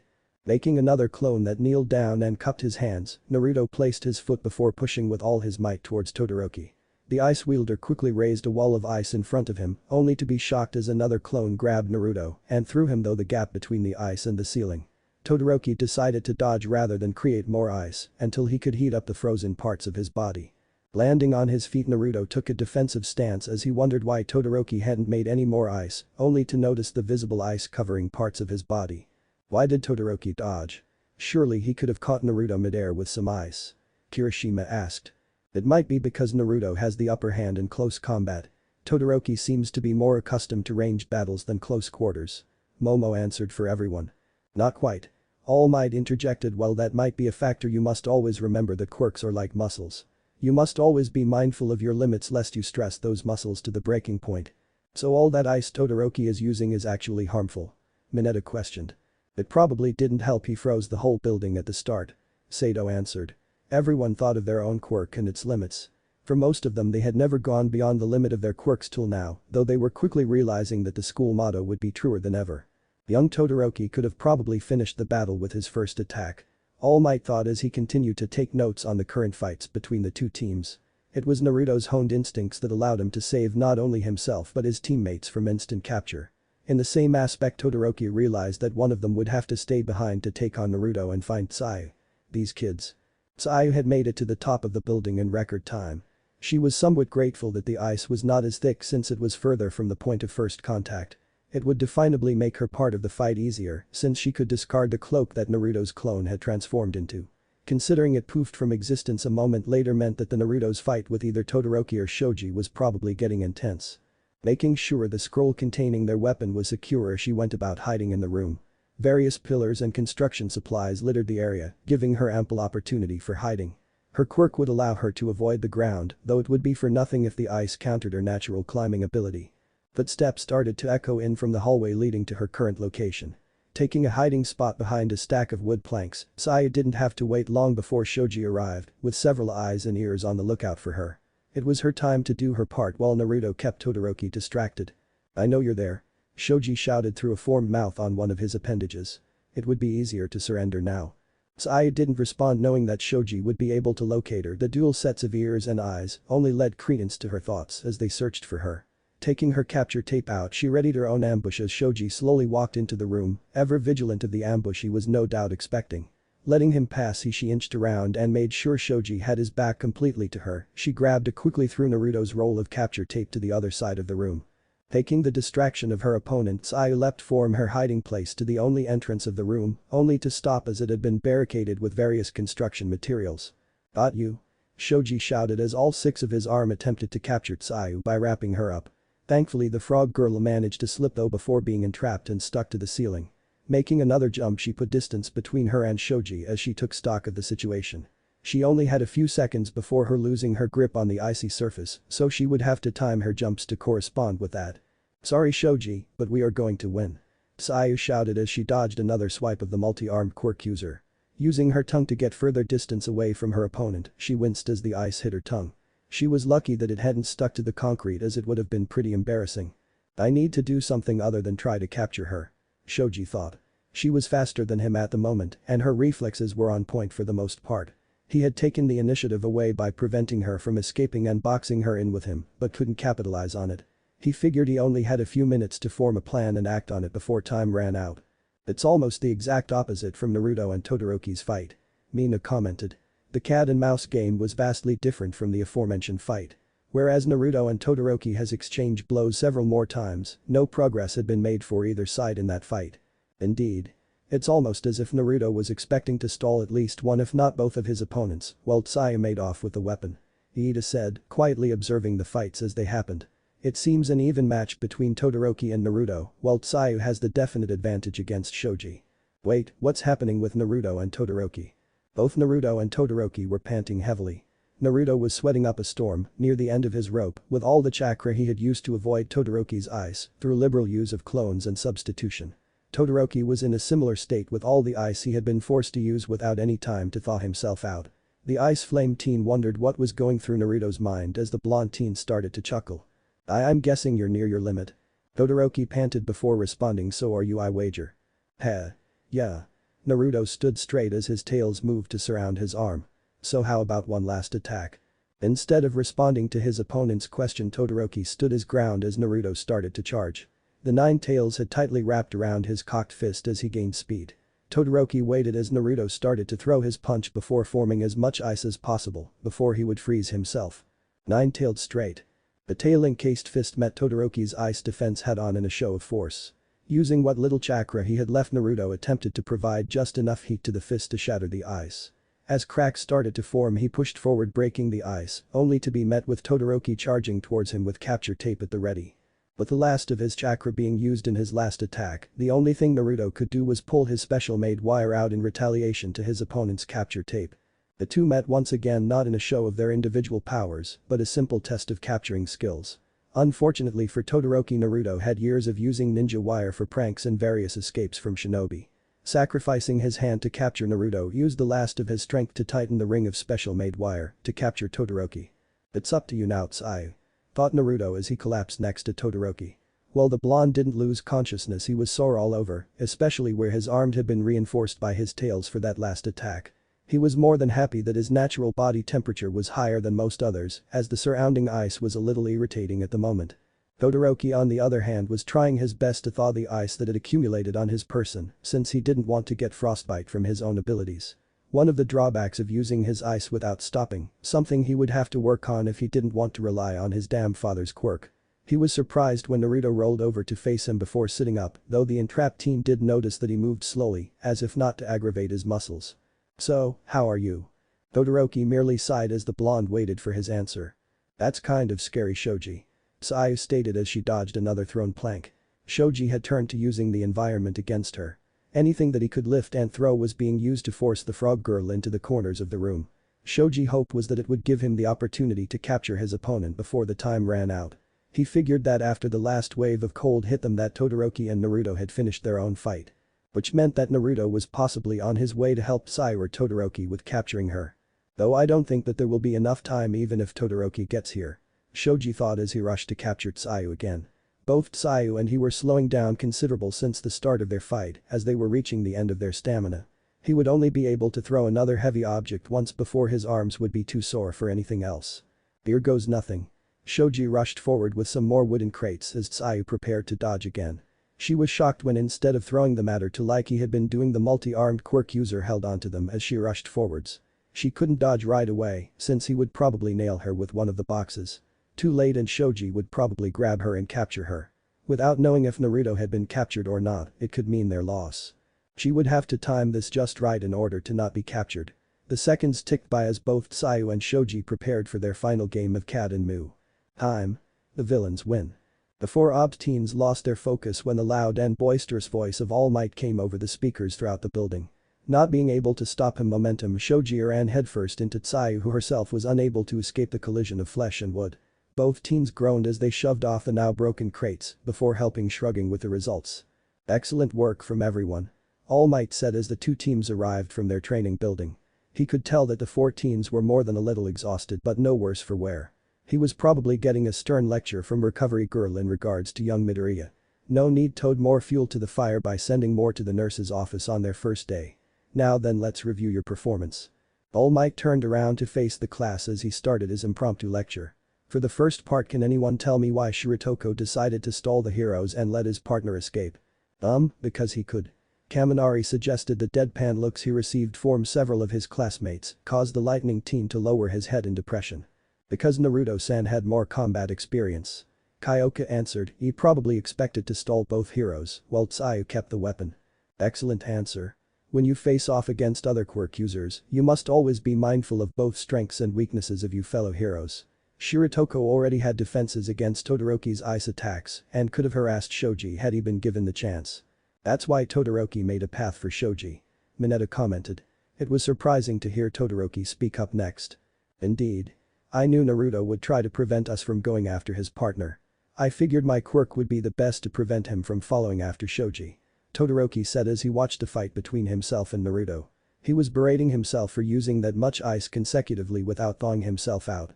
Against opponents like Naruto, he would have to come up with other strategies than throwing ice at them, though he was sure most villains couldn't heat themselves to fight surrounded by cold and ice. I knew that Todoroki would probably freeze the entire room to capture Sayu. That was the plan after all," Naruto piped up. "What do you mean?" Kirishima asked. "Since we could carry the weapon on us, I asked if Sayu would run with it once the heroes started to get near us." Naruto started and motioned for Sayu to continue. Naruto-chan expected Todoroki or Shoji would get through.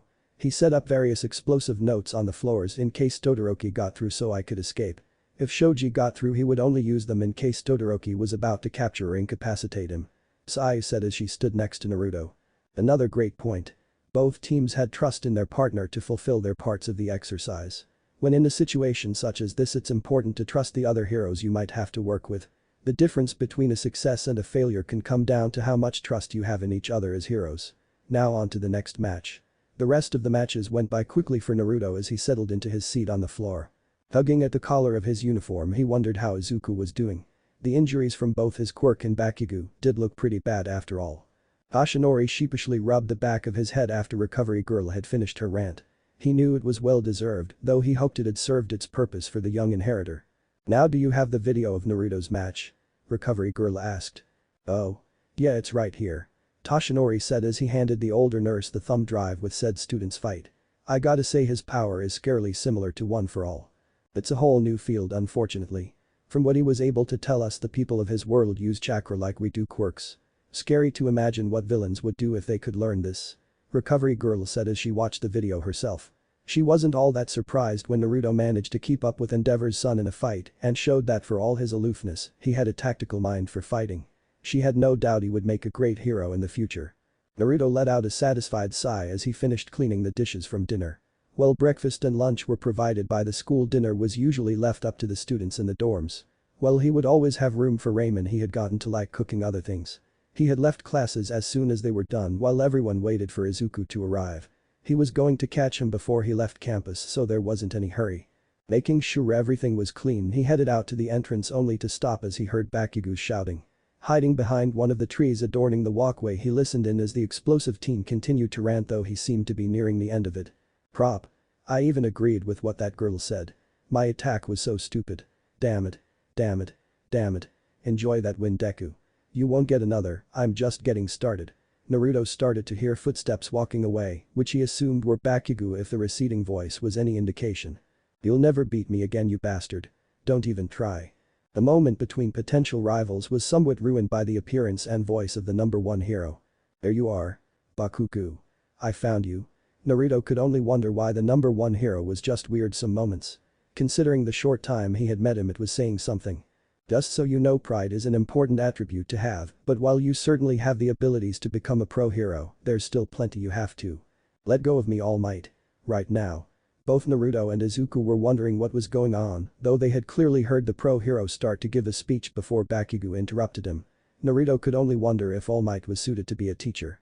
He was about to approach Izuku before All Might turned his attention to the green-haired teen and started to tease the poor teen. Naruto was just going to leave it for tomorrow before the unexpected shout of All Might reached his ears. Pushing chakra to his ears, he listened in, wondering what the hell was going on. "You told Bakugo what?" From his hiding place, Naruto could see that the smile that All Might had was strained, while Izuku looked a little downtrodden as he responded. "I'm so sorry. I didn't even tell my mom about this, but for some reason I felt like I had to explain it to him. Like it was only fair that he knew." Naruto knew he didn't need to hear this conversation. But for some inexplicable reason couldn't tear himself away from the conversation. "Don't look so sad. He didn't take you seriously, so I don't think he'll say anything. This time I let things slide. Just make sure this doesn't happen again. You need to think carefully about the responsibility that comes with this power." Naruto realized that somehow Izuku's power was more connected to All Might than he previously thought.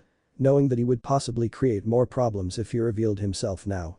Silently making his way back to the dorms, he resolved to speak to Izuku first thing tomorrow. Naruto was somewhat perplexed as he noticed the crowd that had formed at the school entrance. Instead of it being a normal case of students, it was, at least from what he could see, reporters. He saw several of his classmates, including Iida, Uraraka and Izuku, questioned before making their way into the school. Seeing Izawa making his way to the entrance, he somewhat pitied those news reports. Waving down the trio, he moved to greet everyone. "Hey. What was that all about?" "Ah, Naruto. It appears All Might's accepting the role of teaching drew some reporters," Iida calmly explained. "They didn't harass you too bad, did they?" "Ah, no. They only wanted to know about All Might. He does have a huge following after all," Izuku responded, though it looked as if the reporter had given him a hard time. Naruto nodded, knowing that his mother and the rest of the wild cats had to deal with the news every now and then. He could only imagine what the number one hero had to deal with. "That's good. Anyway, you got a second, Midoriya? I was wanting to talk about that combined training." Izuku looked confused for a moment before remembering what the tailed blonde was talking about. As the two groups separated, Izuku wondered what his friend was going to suggest. He already had a very rigorous training regime from All Might, but had to adjust it since school had started. From the little he had seen of Naruto, it was obvious the tailed teen was constantly training himself. He had heard from some of the others in one of the fight between him and Todoroki. There was also the fact that he was the son of one of the wild cats, probably had a jumpstart in training to be a hero. As soon as they were far enough away from the rest of the arriving students, Naruto turned around to face Midoriya. Naruto had an uncharacteristic serious look on his face as he regarded Izuku. Resisting the urge to squirm, he spoke up. What did you want to talk about, Naruto-san?" "Huh? Oh sorry, I was just thinking of how to word this. Naruto said as he rubbed the back of his head. Anyway, I think I know how your quirk can be used. Huh? Izuku said. He wasn't sure if Naruto was joking or being serious. He and All Might had been trying to figure out how he could use one for all without heavily injuring himself. Yep. From what I saw, your power has some similarities to how I use my quirk. Naruto said as he took some satisfaction at the shocked look from Izuku. You channel your quirk into your limb to do those super punches, right? Well, why not channel it throughout your body? That's the way I manage not to injure myself using my quirk. How does your quirk injure you? Izuku asked. If I channel too much to a limb at once, it will get burns like I laid in the sun for a day. It's not too bad due to my regeneration, but the real kicker is that I can't use chakra indefinably. If I use too much, it's hard to use my techniques and keep fighting. Naruto responded. While he had a very large chakra pull, it was hard for him to regulate how much chakra he would use in his attacks. His fight against Shoto yesterday was testament to that fact. He had wasted a lot of chakra re-spamming clones after they would get dispelled after 1 or 2 hits. He had channeled the last safe amount of chakra in his 9-tailed straight that left him exhausted right after the match. It had taken a good night's rest to get most of his chakra back. He shook himself from his own thoughts as he regarded Izuku looking down at his still wrapped arm in contemplation. Before either team could say anything further, the warning bell rang. Not wanting to incur the wrath of their pro-hero teacher, both booked it towards class. Now then. Aizawa started as everyone showed him their attention. I have your results from yesterday's combat training and have gone over each of your team's results. Bakugo.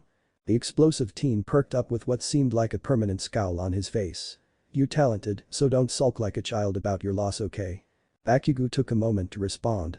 Naruto had an inkling that it was the other blonde's pride keeping him from instantly replying to the teacher's question. Yeah, okay. And Midoriya. I see the only reason you won the match was by messing up your arm again.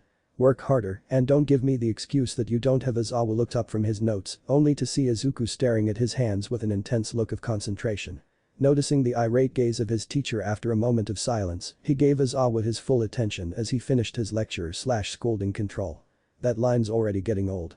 You can't keep breaking your body while training here. But once you get your quirk down, it will be extremely useful. Izuku perked up at his teacher's encouragement. Naruto could only smile at the way Aizawa teaches. It was nothing like the Konoha Academy teachers that would never help him or answer his questions. Aizawa seemed to really care about his students and their progress. While he hadn't gone to a public school before attending UA, he was glad that his family had caught him up through their own method and lots of clone usage. Aizawa continued to go down the list of teams and their individual members before finally arriving on Naruto himself. Shirotoko, good job using your natural strengths against the enemy. Though you may want to find a way to engage people at range. Naruto nodded in agreement. He was very much a frontline fighter, but it never hurt to have the option for ranged attacks. There were quirks out there that could keep him from getting close and personal after all. Naruto gave Tsuyu a thumbs up after Aizawa praised her natural agility while making sure that she should develop a way to fight should she be cornered and not able to escape. Finishing up his comments on yesterday's battle training, Aizawa addressed the whole class. Now let's get down to business. Our first task will decide your future. While most of the class was on the edge of their seats in anticipation, Naruto could only sigh as he was sure it was something small and not entirely super important like their sensei was trying to make it. His mind drifted off to dreams of ramen and pranks that he had in the works. He still had yet to find an opportune moment to switch two people's hair colors for kicks. Finding the right moment when both of them would let their guards down was proving the hardest part at the moment. Naruto-san. Izuku said as he nudged his fellow student, aren't you going to vote for the class representative? Huh? Naruto said as he looked around to notice that everyone was staring at him. What exactly do class representatives do? While everyone wondered why Naruto seemingly didn't know what they were talking about, Tsuyu piped up after coming to a realization. You were homeschooled before, weren't you, Naru-chan? In that case, Iida exclaimed while rising from his seat. Let me explain. I vote for Iida. Naruto shouted before he had to sit through a lecture. From his experience with Konoha Academy and homeschool, he had come to hate lectures that he was certain could be avoided. Though Iida looked to have the wind taken the wind out of his sails, and the rest of the class looked questionably at the whiskered blonde. What? He seems to know what the job entails. Just sounds boring to me. At his rather frank remark, many of the class realized that Iida, with his rather by-the-rule attitude, would probably be their best option. In the end, the class decided that Iida was the best choice for class representative with Momo as the vice representative. Naruto could only chuckle as the class's wearing teen seemed to fit right in with his new responsibilities.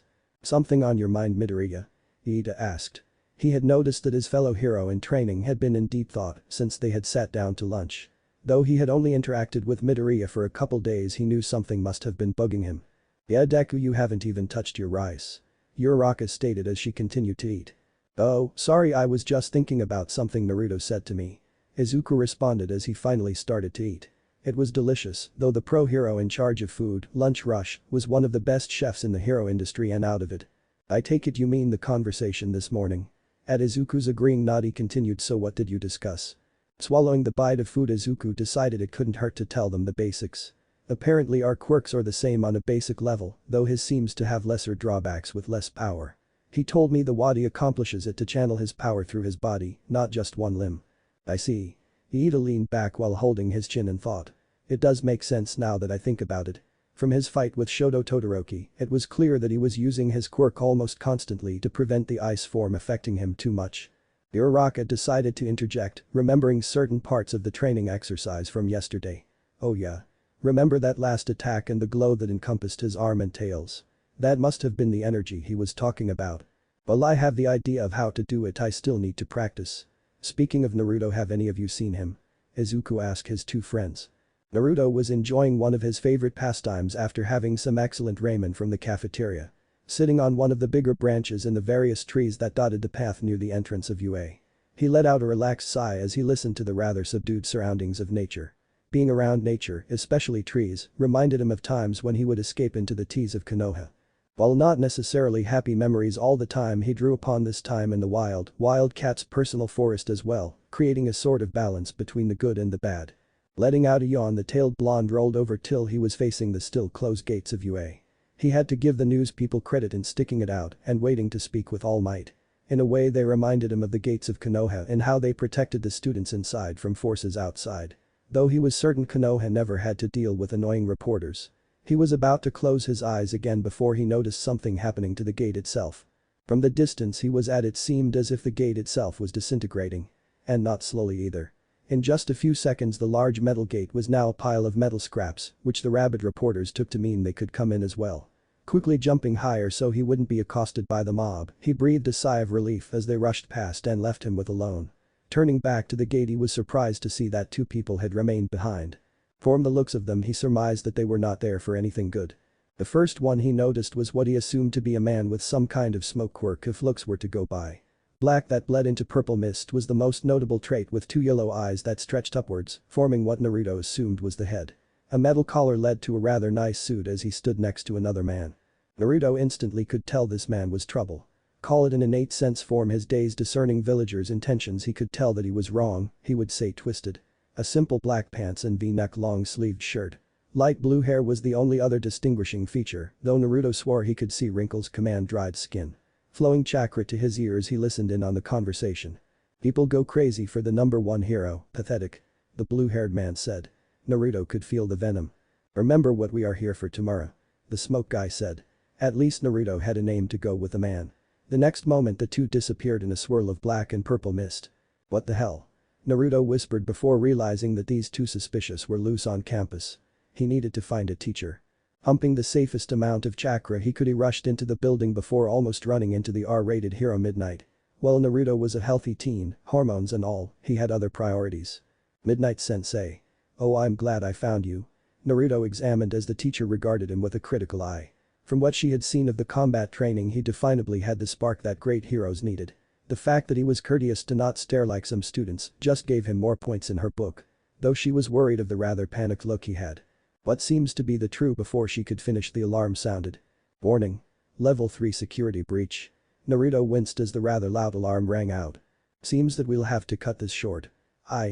"No, that's what I need to talk to one of the teachers," Naruto exclaimed before the pro hero could go see what the problem was.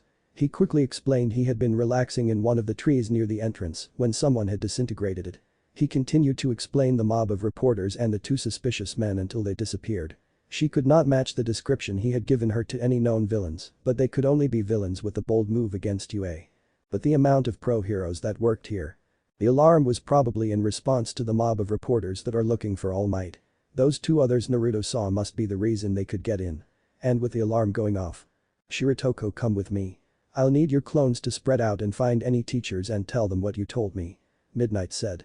The next moment 8 copies of the whiskered blonde appeared before going off in search of other teachers. So what do we need to do? The original Naruto asked. I need you to help identify the 2 you saw.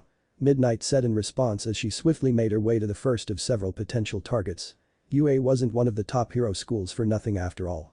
Naruto followed swiftly behind as the R-rated pro hero as they made their way to the administrative part of the building. It was the only part of the building she could think of that villains would attempt to infiltrate. The problem was that there could be multiple reasons for accessing the information that UA stored there. By the time she and Naruto had arrived, he had managed to gather up 3 other teachers, Ectoplasm, Snipe and Vlad King. We came as soon as we could. Eraserhead and Present Mick are keeping the reporters from going onto the campus. Vlad King said as the 3 pro heroes and 1 student started to search each of the rooms carefully. Ectoplasm made the job of searching the multiple rooms using his own quirk to spawn multiple teams of clones. Naruto himself sent out another team of clones along with Ectoplasm's own clones. I must say it surprised me to see another clone quirk user. Though from what I understand it's not exactly a clone quirk. Ectoplasm said only to worry as Naruto seemed to not want to look at him. Sorry sensei. It's just your quirk reminds me of GG ghosts. Naruto stuttered out. He must be afraid of ghosts. The 3 pro heroes though as they continued to look. Before the 3 could look in the next set of rooms, Naruto sniffed around like he had been doing for the last few minutes. Pumping chakra to enhance his hearing, sense of smell and vision, he picked something up a few doors down.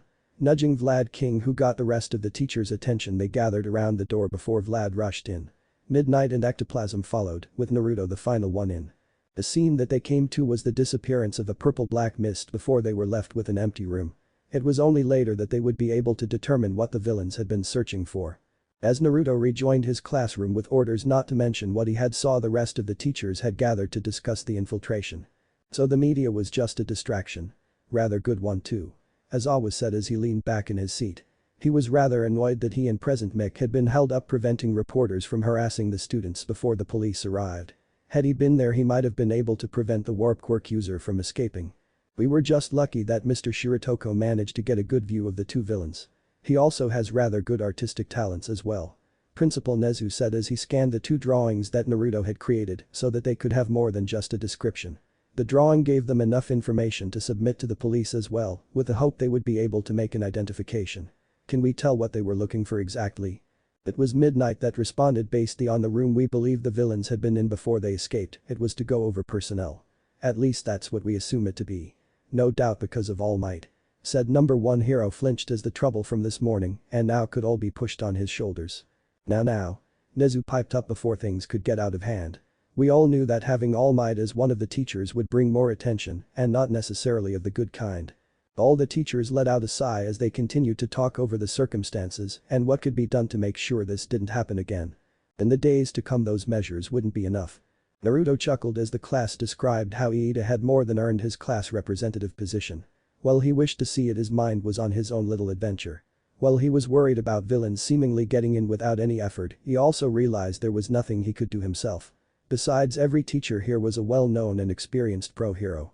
Oh yeah, where were you, Naruto? We didn't see you in the cafeteria. Kirishima asked.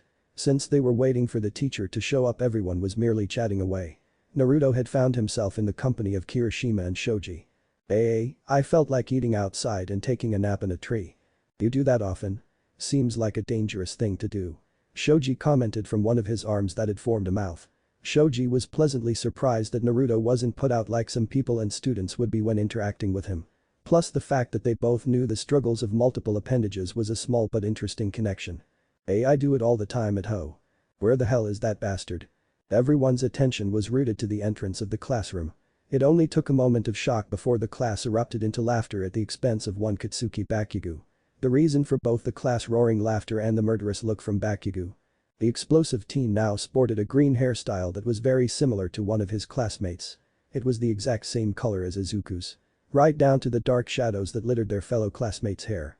Almost everyone couldn't contain themselves as the laughter continued, though several of the more refined such as Momo, Shoto and Aoyama managed to keep their laughter to themselves. Shoto was the only one who was keeping himself in check with only a small smirk at the fuming Bakugo. Why, you look pretty good with that color. Naruto said as he kneeled over in laughter. He was quickly hoisted up in the air by Bakugo, who looked ready to blast him at point-blank range out of the classroom. Change it back now. Bakugo shouted. Now Naruto could change Bakugo's hair back to his real color, but was hoping. Could you change mine back to Naruto-san? Midoriya would be walking through right this moment. Instead of the messy green hair that usually rested on his head was replaced by a blonde color that was basically the same shade as Bakugo's. A new wave of laughter ensued, though Iida and Uraraka were inspecting Izuku's new hairdo. Wow. Whoever did the dye job did it really good. I can't even see the roots. Uraraka said as she combed through the embarrassed Izuku hair. Indeed. How did you achieve this, Naruto-san? Iida asked as he looked between Izuku and Bakugo. Why do you think it was me? Naruto asked. In response, the class looked at him with knowing looks. Okay, so it was me. Give me my hair back. Bakugo shouted. Naruto had to hand it to the explosive teen. He had never seen the range of emotion flit so fast across someone's face before today. All plans had succeeded. Alright. Naruto said as Bakugo had started to let out small explosions in his hand. Naruto was willing to bet he wouldn't hesitate to send him through the door by way of explosion. After being let by said teen, he went around and pulled off a seal tag no bigger than a sticky knot. Bakugo's hair seemed to shimmer as green was overtaken by natural pale blonde. Everyone was a little shocked at how easy the hair turned from one color to the other, but were intrigued when the piece of paper he held seemed to fizzle out and pop. The same fizzle and pop appeared on Izuku's back before Uraraka pulled the seal off his back.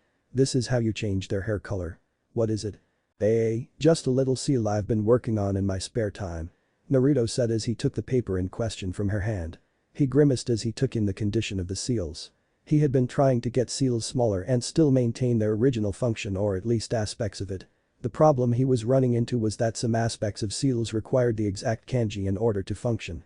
The surl he had used to switch his two classmates' hair color was originally intended to switch a person's appearance with whoever had the other seal. A great way to infiltrate somewhere since they wouldn't break form a simple punch like a transformation would. Whittling down the seal kanji by kanji was tedious work even with 8 others with his level of seal knowledge. He had decided to only use it once he was sure it wouldn't explode or do some other dangerous thing before he would use it for his pranking purposes. He had only gotten it down within the last hour, and what a success. Interesting. So those pieces of paper switched their hair? Tokoyami asked, curious as to how Naruto had achieved such a thing. Not so much the paper, but what is on them, right, Naruto-san? Izuku responded, getting a nod from Naruto. Yep. It's the same thing I used in our combat training yesterday. You just have to know how the seals work is all. Before the conversation could continue, the door to the classroom opened again, admitting Aizawa in. Everyone hurried to take their seats as the teacher made his way to the podium. Aizawa glanced at Naruto for a moment before nodding his head in approval of his actions earlier that day. Now then, the training today will be a little different. 3 teachers, myself, All Might and 1 other faculty member will be keeping tabs on you. His announcement was met with some murmuring, though Naruto could guess why they were having 3 teachers today instead of the regular one. Sir, what kind of training is this? Shiro asked. Naruto himself was wondering what they would be doing today, but looked forward to it anyhow. It was a chance to get out and stretch his legs after all. And since Aizawa could somehow sense his use of clones, he hadn't gotten the chance to move around as much. Aizawa displayed what their training was going to be. A small sign that had the words rescue printed in blue on the front of it. Today's training will be all about rescue. Natural disasters, shipwreck, stuff like that. Everyone started to grow excited when they heard this. And Naruto himself was sure to get some good points just by having his clones help in search. Guys, I'm not finished. Whatever you wear in this exercise is up to you. I know you're excited about costumes. The wall receptacles where their costumes were stored opened up while he continued to talk, but keep in mind that you haven't gotten used to them yet. The facility we'll be using is an off-campus facility, so we'll be taking a bus to get there. That's also start getting ready. And just like that, Aizawa was once again out of the door. Before anyone could move, a massive cloud of smoke appeared around Naruto before he waved it away. Sweet. It worked. Exclaimed the tailed teen as he stood before the entirety of one in full costume attire. It was in that moment everyone decided that Naruto was a little more than unpredictable than normal heroes. Izuku was just one of the class that was looking at Naruto. Though to be fair, extra 9 fluffy tails that could be used as an impromptu pillow would draw some looks. Add in the fact that he had decided to curl his tails into basically a warm and fluffy blanket only made him look a little more ridiculous. Though Izuku noted that several people were jealous about how comfortable he looked. It probably didn't help that he had a contented smirk plastered on his face. Are you certain you do not want to seat, Naruto-san? Iida asked for the 4th time. Naruto merely shrugged as he relaxed back. You just want me to follow your seating chart, don't you? Naruto said with a smirk. You don't have to rub it in, Iida said depressingly. Anyway, I was wondering something about you, Midoriya. Sai said. Naruto was wondering what the frog girl was going to ask. Isn't your power similar to All Might's? The successor to One for All was extremely nervous as the rest of the class listened in on the conversation. Luckily he was saved from answering by way of Kirishima. You're forgetting something though. All Might doesn't injure himself when he uses his power. Izuku let out a sigh as the conversation continued. But I bet it's cool to have an augmenting type of quirk like Naruto. You two can do a lot of flashy things with that quirk. True, though I prefer not to be super flashy when I fight. Flashy can sometimes mean opportunities for things to happen that can quickly get out of control. Naruto said. Izuku mentally agreed with Naruto. While some of the top heroes in the world had flashy quirks, they didn't go all out unless it was necessary. From his talks and training under All Might, it was a lesson of restraint that many of the augment-type heroes struggled with in the heat of battle. After all, they didn't want to outright kill the villains or criminals they were fighting. I guess you're right. Even my hardening quirk can be used as a hero if I think about it right. Kirishima said. As he said this, his arm hardened, created a more jagged appearance with the fingers and the muscles. Izuku made a mental note to update his notebook when he got a chance. Definably. I think you have a perfect quirk to become a pro hero. Izuku said excitingly. Thanks man. Though if anyone has a pro quirk it has to be Naruto, Bakugo and Todoroki. Izuku once again became nervous once the glare of his once best friend glanced their way. He still wondered what his thoughts were after their discussion from yesterday. Yeah, but Bakugo is always angry so he'll never be popular. Sai said. Izuku flinched when the frog girl finished. Kachan had never taken well to others discussing his faults, especially when it was said to his face. Agreed. Chimed in Naruto. What did you two say? I'll kick both your asses. See? Sai said as Bakugo looked to be seconds from attacking her and Naruto. Izuku could only stare in disbelief as more and more of his classmates continued to make fun of Bakugo. For the moment he was just bewildered at the change in fortune for the moment. The teasing continued until they had arrived at the facility where they would be doing rescue training. The facility they arrived at was encased in a massive dome. It reminded Izuku of stadiums some competitions and sports took place in. Like everything around UA, the entrance into the building was massive and somewhat ornate as he passed by it. Hello everyone. I've been waiting for you. Said the pro hero in front of them. Before he could stop himself, Izuku's voice spoke up. It's the Space Hero 13. The chivalrous pro who's recruited a ton of people all over the world. Izuku said as he covered his mouth in embarrassment. He noticed Naruto snickering next to him while Uraraka jumped in excitement. Wow, 13 is my favorite hero. The gravity girl was obviously much like Izuku at the moment. Though it wasn't necessarily a bad thing. 13 just waved off the comments as she motioned towards the building. Anyway, I can't wait to show you what's inside. With that, the pro hero led the class inside. Izuku was in awe, as was almost all the class, as the inside of the building came into view. Several areas were exposed to the outside, such as several wrecked buildings covered in what appeared to be a landslide and a ship in the middle of a man-made lake of water. The other noticeable places were covered in a dome like the main building, with illustrations that Izuku guessed denoted what disasters they represented. A shipwreck, a landslide, a fire, a windstorm and ect. I prepared these areas to train you in how to respond to different types of disasters. I call it the Unforeseen Simulation Joint, or USJ for short. The pro hero herself was somewhat disturbed at the bland look she was receiving from the class of 1A. Her heroic pose was kept as Aizawa approached her. Izuku and Naruto saw the two teachers have a small discussion. 13 raised 3 fingers in response to something Aizawa had asked. Naruto could only guess what that meant, while Izuku had a feeling it had something to do with All Might. Their discussion coming to an end, the two teachers turned their attention to the students as 13 began her speech. While Naruto had stated to pay attention to the small speech that 13 was giving, his attention was diverted when he felt something off. He just couldn't explain it. It was like something was coming. Something bad. It was like back in Konoha when he would have to avoid the mobs that would get past the barriers put in place by the third. It was somewhat sad, but his trained senses had served him well when it came to surviving on the streets and training with the wild cats. Before he knew it, he had walked to the top of the long stairway leading down into the facility. He could feel everyone looking at him, but could only feel his gut telling him that whatever was coming was here. Before Aizawa 13 could question him as to what he was doing, the lights around the upper part of the dome fizzled with electricity before going out. Focusing chakra to his eyes and ears, unintentionally causing his eyes to emit a soft blue glow, he focused on the fountain when he finally saw it. The same warp quirk that he had seen earlier that day appeared and expanded before bursting into action. He could see the glowing yellow that more than likely made up the villain's eyes. His enhanced vision 10 caught the appearance of someone stepping out of het black purple fog. Naruto knew what villainy looked like in the gaze that seemed to meet his. He felt his body tense as more and more people funneled out of the mist. Everyone stay together. 13 Protect the students. Aizawa said as he stood next to Naruto. That includes you Shiratoko. Naruto ignored the yell as he remained focused on the ever-growing groan below him. Even from this distance he could feel the negativity that oozed off of them. It all paled in comparison to the first one who came out, the blue-haired man with hands adorning various parts of his body, hand covering most of his face. Naruto.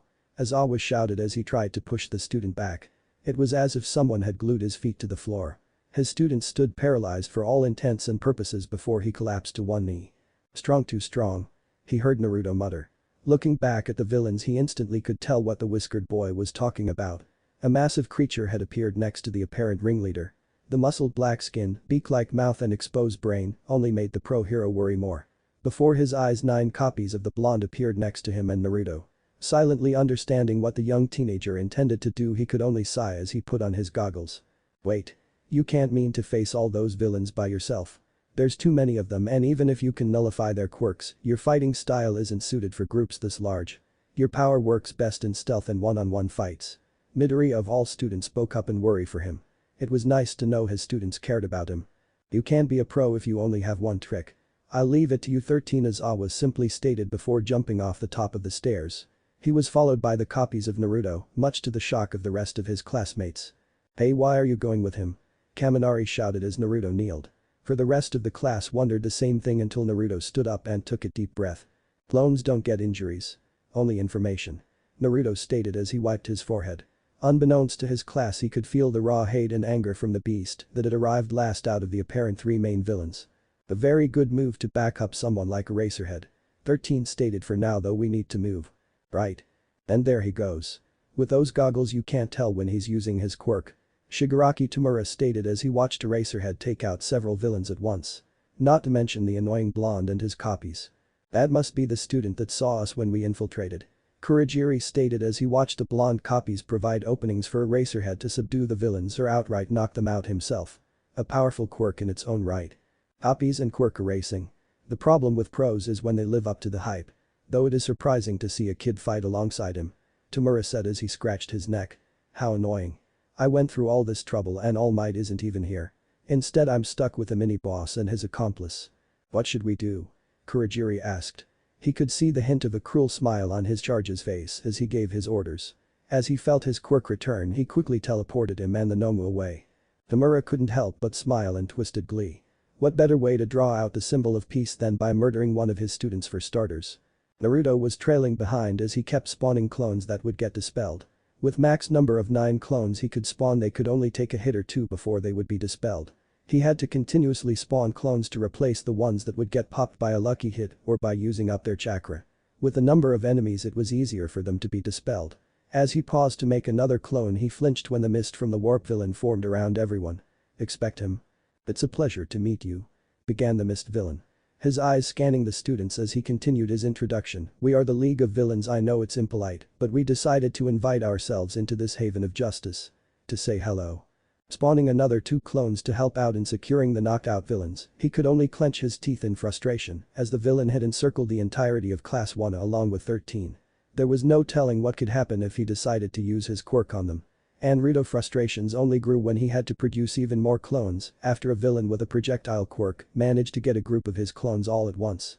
Besides, isn't this a fitting place for the death of All Might? I believe he was supposed to be here today, yet I see no sign of him. There must have been a change of plans that we could not have foreseen. The villain stated. So they want All Might. Naruto thought, could that be the reason they had infiltrated the school? Having seen the number 1 pro hero only a little, Naruto couldn't tell if they were serious about killing him. The man was strong, he had to be if he was rated as the number 1 pro hero. The situation would only be worse if they had brought something to go toe-to-toe with him. Wait, Naruto realized as another clone ran off that thing. That has to be their weapon against All Might. Naruto's attention was pulled back to the obscured group as an explosion went off. No doubt Bakugo had gotten tired of the monologue the villain was doing and had gone on the attack. For all the good it did. As the dust cleared, the villain seemed to reform into a massive mist as the yellow eyes narrowed. Whether in anger or annoyance Naruto knew not. You too. Get out of the way. Yelled 13. Before she could do something, the villain's mist rushed the group. Naruto saw Iida pull Uraraka and Zero out of the quickly formed dome. As the dome dispersed, Naruto saw that almost half the class was gone now. This was bad. very bad. What the hell did you do with them? Naruto shouted as the villain seemed to reform form using his powers. He stood next to 13 as everyone behind them recovered. With the villain's attention on him, he didn't even notice that 13 had gotten Ida to get out of here using his quirk. Naruto was too focused on the gut feeling that something bad was about to appear. And since the monster that had come with the villains had disappeared, he had a very good idea as to where it was. Ah, the interloper. Fitting that you should be the first victim to draw All Might out. While before their very eyes the monster in flesh appeared out of the mist. As if sensing the fear from everyone here or before charging. His instincts roaring at him, he dispelled his clones and using the returning chakra to reinforce his costume. Lashing out with both fists, he met the charging villain own. As both sets of fists clashed, Naruto knew right away he was outmatched in the strength department. The audible crack from his bones breaking and the armor on his arms cracking only furthered the fact. Channeling chakra to repair the damage done to his bones and muscles, he only had a second before he dodged another fist aimed for his chest. Making a split-second decision, he wrapped his still healing arms and tails around the arm before hurling the monster behind him and down the stairs. As the bones in his hand and arms continued to heal while throbbing in pain, he jumped down after it. If he was the target of this monster, it would be better if he could get it away from everyone else to reduce the chance of anyone else getting hurt. Landing at the bottom of the stairs, he wasn't all that surprised to see the monster standing there unharmed by the throw. Naruto ducked as the monster's fist sailed over him before rolling away when the second one crashed into the ground where he was at. Naruto gulped as the ground cratered where the villain had struck. Channeling chakra throughout his body, he charged and threw a straight punch right into the kidney. As his fist made contact, he could tell right away that it had done nothing before being backhanded into a tree. Shaking himself out of the daze from the possible concussion and other injuries, his vision cleared just in time for him to be greeted by a fist flying towards his face. Channeling chakra to his forearms and the armor on them, he managed to get them up in time to intercept the punch for all the good it did. Not only did the armor burst apart due to the stress placed on them, but the blow managed to go through the armor and once again break the bones in his arms. Letting out a pained scream, he attempted to kick the villain away with a burst of chakra while he attempted to heal and get his bearings. He noticed that there was a burn mark where his chakra had met the villain's stomach with a full force kick behind it. So only chakra enhanced attacks work. Then that means throwing away his fear for the moment, he channeled as much chakra as he possibly could into his fist, casing them to start glowing with gold light. That gold light suddenly burst into a golden fire that roared as he charged with clenched fists towards the villain. His first punch made contact with the side of the monster's face. While the initial impact of his fist caused nothing to happen, his chakra acted as a second impact that caused a very severe burn to form. The same thing happened when Naruto aimed his second fist at the monster's chest. Only to have his hand caught in the monster's larger hand. Even though it must be burning, the monster proceeded to crush his hand entirely. Naruto screamed in pain as his hand felt like it had just been smashed by a sledgehammer. No doubt most of the bones had been broken, even being chakra enhanced. Only to have his scream cut off as the monster uppercut his torso, breaking the armor and more than a few ribs. He was prevented from flying away from the punch due to the monster retaining his hold on his hand. Even if Naruto wanted to scream as the pain skyrocketed, any air he had was gone. As he found himself thrown behind the monster, Naruto couldn't find the strength to move. Finally gaining some clearness of mind through the racking pain, he attempted to channel what chakra he could to overclock his healing somehow. He wasn't entirely sure it was working either, as his mind was continually clouded by pain. On top of the clones he had spawned and having to repair his bones constantly, he was not sure if he could keep this up for much longer. Shiratoko. He heard Aizawa as the man stepped up next to him. Naruto could barely make out the form of his teacher through the haze of pain that blurred his vision. Though he did see the intense look of worry that the man wore as he stepped in front of him to face the monster and no doubt protect him. As he reached out to warn his teacher, his vision went black as he finally succumbed to chakra exhaustion. Izuku, Sayu and Mineta could only look on in horror as they bore witness to their friend's rather one-sided fight against the monster that had come with the villains. Even after landing several hits that created noticeable damage, it was obvious that Naruto was losing fast. It didn't help that they could hear the bones breaking under the force of the villain's attacks and the massive bruises that appeared on Naruto's bare chest and arms. The three heroes in training could only gasp in shock as Naruto landed next to Eraserhead. They were just happy that he appeared to still be breathing. Shiratoko. They heard Aizawa shout as he turned to his downed student. Even from the distance they were at, they could feel the worry and anger that Aizawa held as he faced down the monster that had beaten one of the top of their class so easily. What can we do? Eraserhead might be able to erase that villain's strength quirk, but that still leaves Naruto in the crossfire of the fight.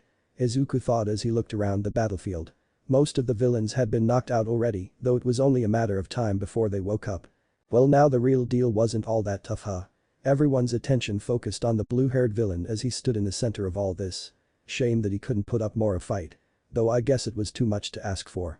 After all, the villain swept his arms out as if taken by an unseen force. Nomu was made to kill All Might after all. So that's what you're here for.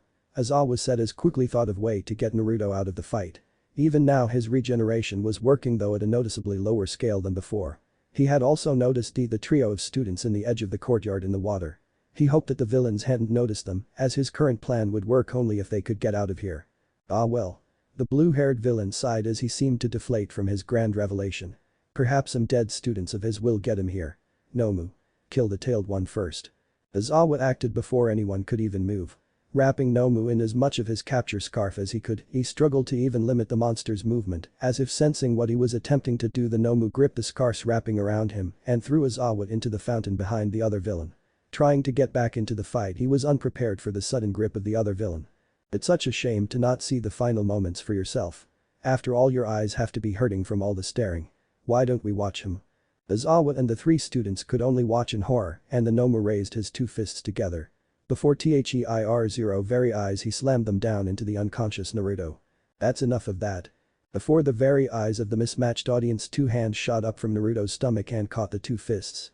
While not exactly muscular, the arms defiantly held some power if they could immediately stop the very strong Nomu right in its tracks. Suddenly the Nomu was thrown back as bright light filled the immediate area, obscuring Naruto entirely. When it died down, everyone stared in shock at the sight before them.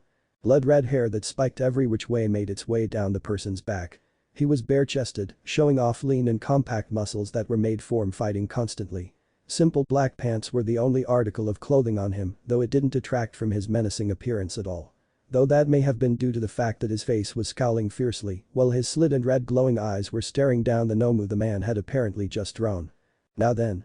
The man stated as he rolled his necks, getting some audible cracks from it. Which one of you bastards ruined my nap? Chapter 6. A new hero. Kurama looked around slowly with a scowl adorning his face. He had been having such a nice nap, which was needed more than ever since he had gotten a human body after Naruto's abrupt arrival to this world. Finally seeing his container, he had to groan at his current host's condition. From what he could see, he had been beaten to basically a self-preservation status, explaining why he had been awakened by the surge of chakra he had felt moments ago. No doubt Naruto would have possibly been dead had he not intercepted that last attack. What the hell? Who the hell are you? Kurama turned to the male with hands. Yes, those were disembodied hands strewn about him as if it was his uniform. This day just keeps getting weirder, the man muttered as he continued to scratch his neck. Kurama made a point to ignore the man as he approached Naruto. Now that he had gotten closer, he could tell the boy wouldn't be waking up until at least tonight. His thoughts were interrupted as a dark-haired man stepped in front of him defensively. Kurama tensed, thinking the red that peeked from inside the goggles was a Sharingan, but noticed it was probably the man's quirk at work. Relax. I'm here to help, strange as that might sound. Stepping around the irate man, he gripped what remained of Naruto's uniform before tossing said teen to the other three he had spotted in the water. Catch. Hearing the startled shouts from behind him, he called out as they caught the beat-up Naruto. I suggest you get out of here for the meantime. It's my first time letting loose after all. Aizawa merely sighed before nodding in agreement. The three teens plus one unconscious Naruto started making their way towards the entrance before the roar of the Nomu sounded out. Aizawa turned back to his students as the Nomu appeared as if from thin air, with a punch pulled back in preparation for its attack. Before everyone's eyes, Kurama appeared between the Nomu and the students with his own hand covered in what could only be described as an energy claw blocked the Nomu's attack. A literal shockwave erupted from the attack, throwing up dust and cracking the ground around them. "You opponent is me, whatever you are," Kurama flippantly stated before forming another energy coating, only this time in the form of a fist. The Nomu shot back, taking several trees with it as the students and Aizawa ogled the blatant display of power. Kurama looked back at the three teens, causing them to flinch back. Well. Get going. Right. The three exclaimed before rushing past him. He kept watching them for a moment before he felt the other man arrive next to him. There had better be a good explanation after this is over. The man said as the scarves surrounding him seemed to have a life of their own. Kurama merely scoffed as red energy formed around his arms in the form of chains, creating improvised gauntlets. That's cheating. First a kid that actually injures Nomu, then this other hero comes out right as he was going to be finished off. And we haven't even got to the final boss. The blue-haired man exclaimed, seemingly exasperated. Kurama's eyes narrowed as bloodlust seemingly poured off of the man across from them. While nowhere near the bloodlust that he could project in his true form, it was impressive. I'll take care of that Nomu, you got the hands guy. Yeah. As was said before shooting off towards his opponent. Kurama himself smirked as chakra rushed through his new human body as he prepared for his own fight. He didn't have to wait long as the Nomu roared again before charging out of the trees. What the heck was all that? A guy just came out of Naruto's stomach. Mineta exclaimed as he helped carry Naruto's legs to prevent dragging them. Without knowing his condition, they didn't want to risk furthering his injuries by partially dragging him. Maybe it has something to do with that weird tattoo on his stomach. Sayu stated. Izuku and Mineta glanced and saw the rather intricate and archaic tattoo themselves. The boys noted that Naruto didn't have that when they were changing into their hero costumes. Before they could further scrutinize it, loud bangs and shockwaves erupted behind them. Instead of focusing on the weird coincidences, they hurried up the stairs where they came across the sight of about half of the class, with an injured 13 in the middle of them. The warp villain was still there, though he had expanded the area of his body, more than likely to prevent anyone from escaping. Deku. What happened to Naruto? He got beat up by that monster the villains brought. Mineta exclaimed. Everyone gasped as they took in the state of their fellow classmate. And then this weird guy came. Before Mineta could continue, Sayu put a hand over his mouth to prevent the details of the mysterious man's appearance from Naruto. Luckily Izuku picked up where the interrupted Mineta left off. Another pro hero in the area must have come and investigated. He fighting with Aizawa-sensei right now. Zero, can you use your tape to bind Naruto up? I'm not sure how bad his injuries are. Yeah, sure. Zero said as he knelt next to Naruto. While Zero was helping Sayu attend to Naruto, Izuku took stock of the situation. It looks like about half the class is still missing. Not to mention that the more powerful ones like Kachan and Todoroki are gone as well. I just hope they are safe. Another loud boom sounded out behind them, marking another exchange between the Nomu and the mysterious man. From this distance the only obvious things that could be made out were the dust clouds and what seemed to be a mass of chains flying about.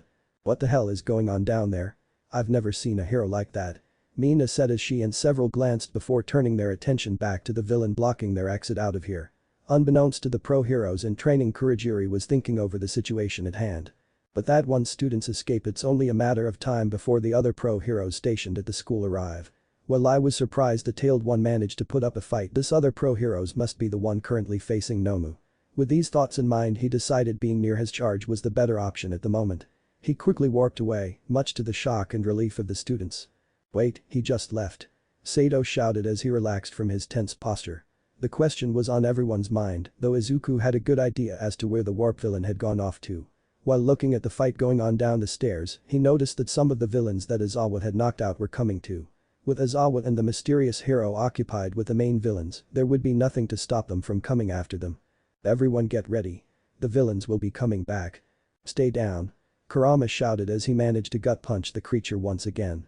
With his free hand he threw the various chains that made up his impromptu weapon and tried to restrain the Nomu. Only for the creature to tank the hit and throw him with his own bloody chains. Riding himself in midair, he skidded along the ground before righting himself and recalling the chains back into the gauntlet. Physical attacks only work when I put chakra behind it, or whatever is keeping him from getting damaged, is sealed by the adamantine chains, which means Kurama started to fuel more chakra into the chains surrounding his fists, getting them to glow with a hellish orange and gold. The Nomu seemed to realize that Kurama was doing something different, something dangerous to itself. It also didn't help that Kurama had a somewhat bloodthirsty scowl on his face as he chuckled. First time I'm out of that damn seal and I get straight to fighting. Don't break down on me. Kurama shouted before appearing right in front of the Nomu. Throwing both fists that they produced a whistle, he landed them right where he assumed the monster's kidneys would be before ejecting all of the stored up chakra right as they impacted. Two beams of orange gold light shot out of the Nomu's back before he was rocketed away. Kurama smiled despite the substantial amount of chakra he had unintentionally used in that attack. He had never needed to limit his chakra before, never mind having to contend with a human body and low chakra as well. The results were satisfactory as he saw the Nomu struggle to get up as two perfect circles had formed where he had hit. His smirk faded as they disappeared only seconds later as if nothing had ever happened. Along with it the creature stood up easily, as if he hadn't been hit square in the kidneys by a Biju adamantite enhanced punch twice. Shit, you regenerate. What bullshit is thought his ranting was cut off when he blocked the fist Nomu had thrown at his face, before jumping back as another one made for his chest. While he doubted he would not be able to heal any injury with his Biju chakra, he would rather not end up like Naruto for the time being. Something tells me this creature was made to take down someone just as strong as it. Considering the way Naruto had looked before I intervened, it's safe to say that only knocking it out and restraining it would work. Damn that red-haired witch. Kurama thought as he rushed the Nomu. As if sensing his intent, the Nomu rushed right in and a new exchange of blows occurred. With the wind whipping up a cloud of dust, the only thing Kurama could see was the punches coming and going in between him and the creature. Therefore Kurama was surprised when instead of meeting his fist with its own, the creature caught it before pulling Kurama towards it. Before he attempted to break the hold, he found himself eating dirt as he was slammed into the ground. Over and over until he was sure his face was permanently imprinted on the brick and dirt. Not letting the annoying creature have another free shot, he willed the chains covering his arms to pop out his back before shooting off and restricting the Nomu right in its tracks. Whatever its quirk was, he was confident the sealing chains of the Uzumaki clan would be able to at least limit it for him to knock him out. Getting up from the ground and dusting himself off, he was about to issue a Biju-empowered sucker punch to the Nomu before having to jump back and retract his chains as a purple-like mist seemingly warped in right where he had been standing. Damn it, it was bad enough that they have a freaking powerhouse at their disposal, but if I was to guess, someone that can transport themselves at will. Reminds me way too much of that damned Uchiha's ability to be anything else. He waited for the mist to clear up before it formed two glowing eyes that just pissed Kurama off for some reason. "I don't recognize you," the mist finally said. Kurama merely narrowed his eyes as the man continued, "Which means that you must be a new hero or..." "PFFT. Me a hero? You wish. I'm merely keeping a promise that I made." With that, Kurama appeared behind him with a bundle of chains forming like a whip before he struck out at the mist. Seeing the chains only flow through it, he wasn't surprised he had hit nothing. Yep. This guy is what is similar to that bastard Uchiha for me to not want him dead or at least beaten within an inch of his life. Yet it still begs the question of where you came from. From my understanding, there were no other people here and someone of your power would have stood out, the mist said before the mist encased him. Kurama growled as the Nomu also disappeared, though he was still around and more than likely in the mist. "Yeah, well, I like to make a good first impression." Kurama shot back as he tried to discern where the bastards were. "So how about you stop hiding or whatever it is you're trying to do so I can beat that impression into you and your creature." "Regardless," the mist drawled out as he positioned Nomu accordingly, "you're in our way." "Nomu." Kurama turned to where he felt the monster's emergence and threw his fist to match the Nomu's own attack. Only to miss as the attack disappeared and slam right into his side with bone-crushing force. "Son of a bitch." Kurama though before catching the fist and breaking its bones in the process of jumping away. The creature was merely pulled back into the mist, leaving Kurama surrounded by mist once again. So instead of waiting for the Nomu to attack, he's using his own power to basically pinpoint his attacks, no matter if they were going to hit or not. Kurama groaned as his ribs regenerated from their crushed state. Taking a deep breath, he closed his eyes as he focused on the chains he would need. "As if I would let you do anything," the man shouted as a warp appeared right behind Kurama's head. Ducking down, he wasn't surprised to see the large fist and arm of the Nomu appear above him before jumping away when the warp fist combo once again appeared, this time on the side. Both fists retracted through the swirls, giving Kurama a chance to catch his breath. Now. Throwing his arms to the side, chains shot out and pierced through the mists. Directing them through his will alone was definitely more strenuous than just brute forcing them like he had been doing. Feeling the edge of the mist trough the chains, he turned to direct them to encircle the whole area that the mist touched. Shit. Not fast enough. Just as he was connecting the chains together to form a circle, another warp appeared on his side before the full force of Nomu's punch slammed into him once again. Only for another one to appear and slam right into his chest. The audible crack of bone was punctuated by the blood Kurama coughed up not a second later. Dismissing the pain as the wound started to heal, he completed the circle and tapped into the unique property of the adamantine sealing chains. Seal. A pillar of green light encompassed the area the chains had touched. While incomplete, the chains served their purpose as the mist retracted until the form of the mist combined into a man that was wearing a somewhat fancy suit, though his appendages and head were still in the mist shape. The Nomu on the other hand seemed to be unable to even move as the green light washed over him. What is this? I can't use my quirk." Kurajiri shouted as he stood up. The warp user could only stare at the man in front of him in shock as he approached them with a rather feral smirk. Not to mention the cracking of knucklebone only made the man more intimidating as well. Now then, how about that first impression? The panicking warp villain could only wonder how he was getting out of this situation before the annoyed voice of his charge pierced through the veil of his panic. "Kurajiri. Get us out of here," Tamura stated as he gripped one of the chains and disintegrated it. Kurajiri looked at his charge only to realize that the young man had been through quite a fight, if his rather scuffed up appearance and wrongly facing arm were any indication. The fact he wasn't being hounded by a racerhead meant he must have somehow killed or injured him enough not to follow. Stepping out of the hole that had been made in the barrier, Kurajiri once again formed into his shapeless mist as he covered them both. And the Nomu. "Leave it. Whatever the red-haired bastard did prevented you from warping, no telling what else it can do. Tamura stated. With that the two warped away, leaving Kurama and the Nomu alone. Before Kurama could exclaim in a string of curses a great crash sounded out from the entrance. As the impromptu ceiling barrier fell apart, he wrapped up the slowly recovering Nomu in more chains, before dragging it along. He eventually came upon the black-haired teacher, who was in rough shape. It looked as though parts of his body had been disintegrated, though nothing other than the first layer or two was affected. Well, you've looked better. Kurama stated only to receive a poignant glare from the man.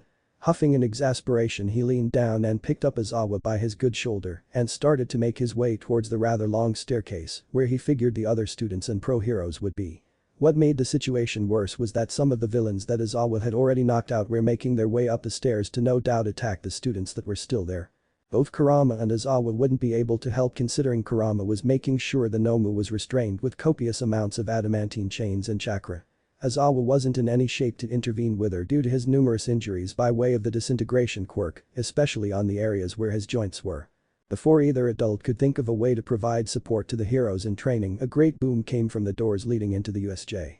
Everyone seemed to stop as the dust cleared, showing the impressive number 1 hero All Might with a scowl on his face as he took in the situation.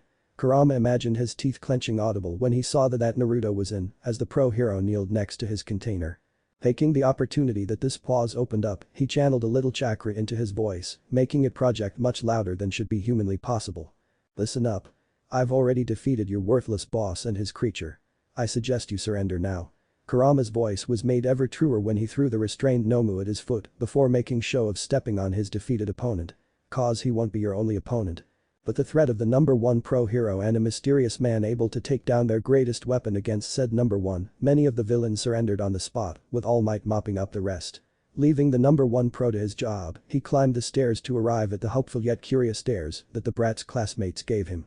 Giving Aizawa over to some of his students, he heard the Nomu groaning before delivering a rather harsh stomp that cratered the ground. After making sure the thing was knocked out, he turned his attention to the rest of the students. Whoa. Are you a new pro-hero? Wait, are you one of the teachers? Why haven't we seen you on campus? Before the multitude of questions could continue, his attention was taken by the arrival of who he assumed to be the teachers and real pro-heroes. He regarded the assortment of people as they themselves scrutinized that man that had a villain under his foot and restrained by chains coming from his own body. Protect the students. Midnight, can you check on Mr. Shiratoko? Said a suited mouse before he approached him and Aizawa, who had risen with help from Siro's bandages. Now I believe I and the rest of you owe you a debt of gratitude, though I can't help but notice that you aren't a pro-hero. Kurama groaned, knowing this day was going to be longer than he would have liked. Maybe one more kick in that stupid creature's face would make him feel better. Do you think Naruto and Izuku are going to be alright? Uraraka stated, much to everyone's agreement. Not to mention Aizawa-sensei. It looked like someone cracked open the first layer of his skin. Kaminari stated. Well, he had been in a life-or-death situation, he was just happy to be out of there and that the rest of the class was mostly intact. Forget that. Did you see that new pro-hero? He took down that monster all by himself. Mina shouted, getting everyone's attention.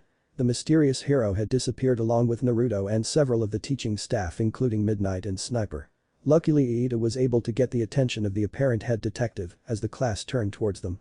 Luckily the only major injuries were sustained by your teachers and Shiratoko-san, though from what I'm told his regeneration factor was already working on his injuries. Your other classmate merely had an injured hand, so we sent him along with Naruto and Aizawa. The rest of the class breathed a sigh of relief at being informed that their teachers and classmates were alright. It was Kyoko that suggested that instead of visiting him and possibly getting his condition worse that they all just leave some cards for him when they woke up. Multiple broken bones, severe internal bruising, and other rather severe injuries that would likely be much worse had his regeneration not kicked in. You saying that he fought against a creature designed to take out All Might?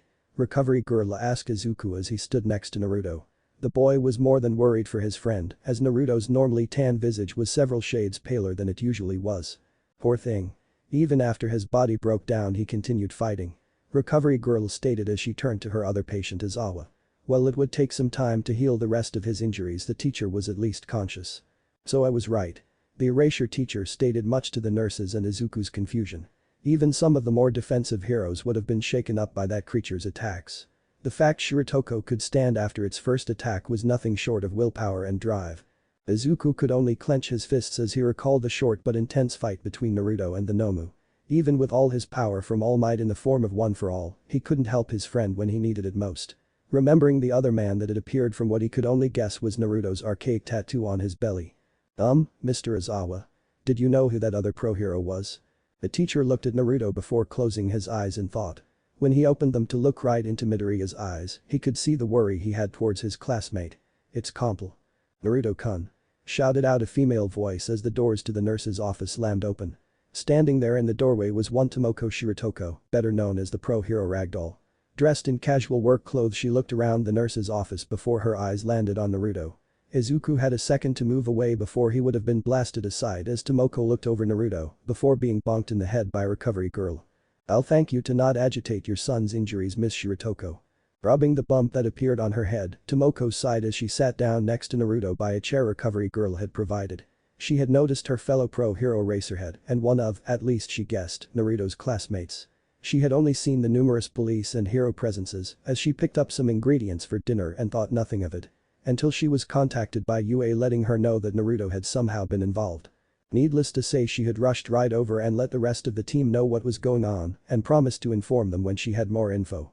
Hello Ragdoll-san. I'm Izuku Midoriya, one of Naruto's classmates. It's very nice to meet you. Izuku introduced himself only to panic as he heard Ragdoll begin to giggle.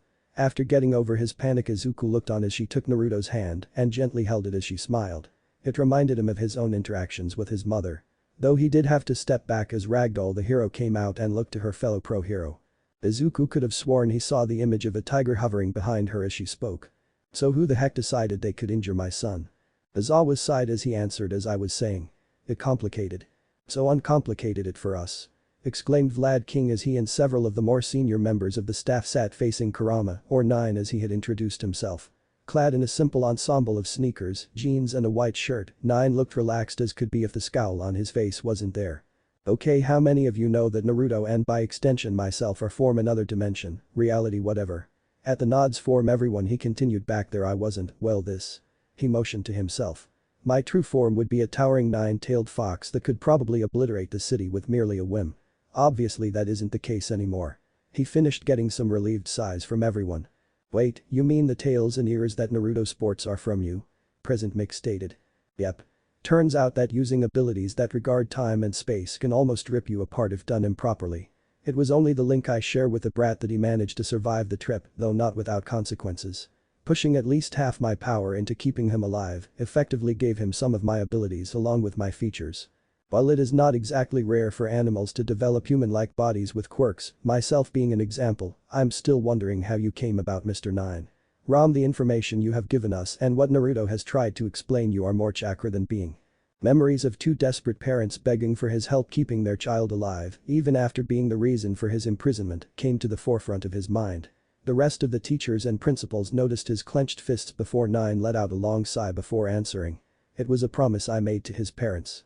Needless to say, I'm here to make sure he doesn't go berserk with his newly acquired powers. How so? You make it seem like the current power that young Shiratoko can wield is but a fraction of his complete power.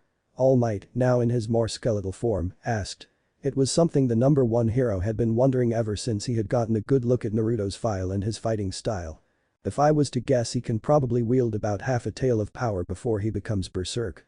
There's limiters placed on him by the seal that was my initial containment. Though one of the reasons he can't access that power is because he isn't trained to use that much power either. Much like that Izuku kid now that I think about it. Nine finished, not noticing or disregarding the flinch from All Might. What exactly would happen should he somehow break those limiters? Cementus asked for everyone.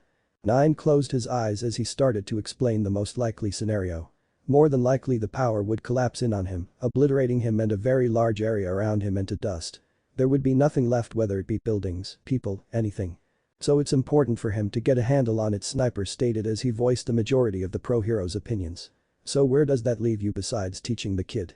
Before Nine could offer a response, Nezu interrupted as he pushed a document towards Nine. In that case, I have a proposal for you and should solve the problem of people questioning where you came from. Kurama took the folder in question before going through the documents in it. All of it was what he assumed was the standard means of someone living in the country through documentation and such. It even had pro hero registration with some of it already filled out. Not unlike shinobi documentation if his memory from Mito and Kishina was any indication. What really got his attention was the UA teacher forms that were right after the pro hero forms. Really? I mean, I understand the pro hero stuff, but what exactly will I be doing as a teacher? Kurama decided then and there that he didn't like the gleam that the principal had as he started to explain. Naruto slowly regained consciousness as the smell of disinfectant and medical bandages filled his nostrils. He slowly opened his eyes to be met with the sight of his mother, the pro hero ragdoll, sleeping on his arm. So that explained the numbness he had been feeling. As he looked around, he noticed that several well wishes cards were on the table next to him. Finally, his awareness was at full strength. He noticed the red-haired man standing across from him, staring unnervingly at him. "Good, you're awake. We have some things to talk about," the red-haired man said. Do I know you?" Naruto asked as he attempted to get his arm out from under his mother. It must have changed over to the weekend since she was here, though he wasn't sure since he had blacked out. "I would be surprised if you did.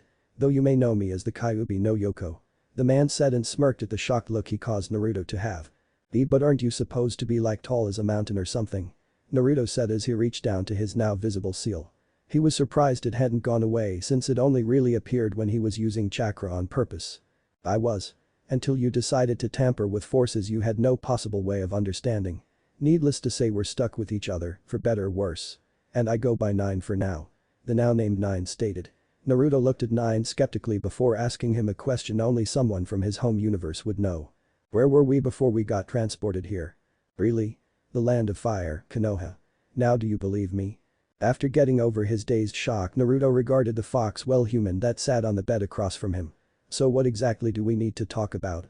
"First off, I believe your awake mother would want to hear this." Naruto looked down to find a pouting Tomoko sending a glare at Nine before sitting up, though she did keep a hold of his hand. "Good. Nice to meet the mother of this brat anyways." "Hey!" Naruto exclaimed before muttering as Tomoko just giggled before they both faced Nine. "So what exactly do we need to talk about?" Nine crossed his arms before starting. "First off, I want to know if you felt yourself hitting a barrier of sorts when it comes to the amount of chakra you can pull out." "That's a rather pointed question, don't you think?"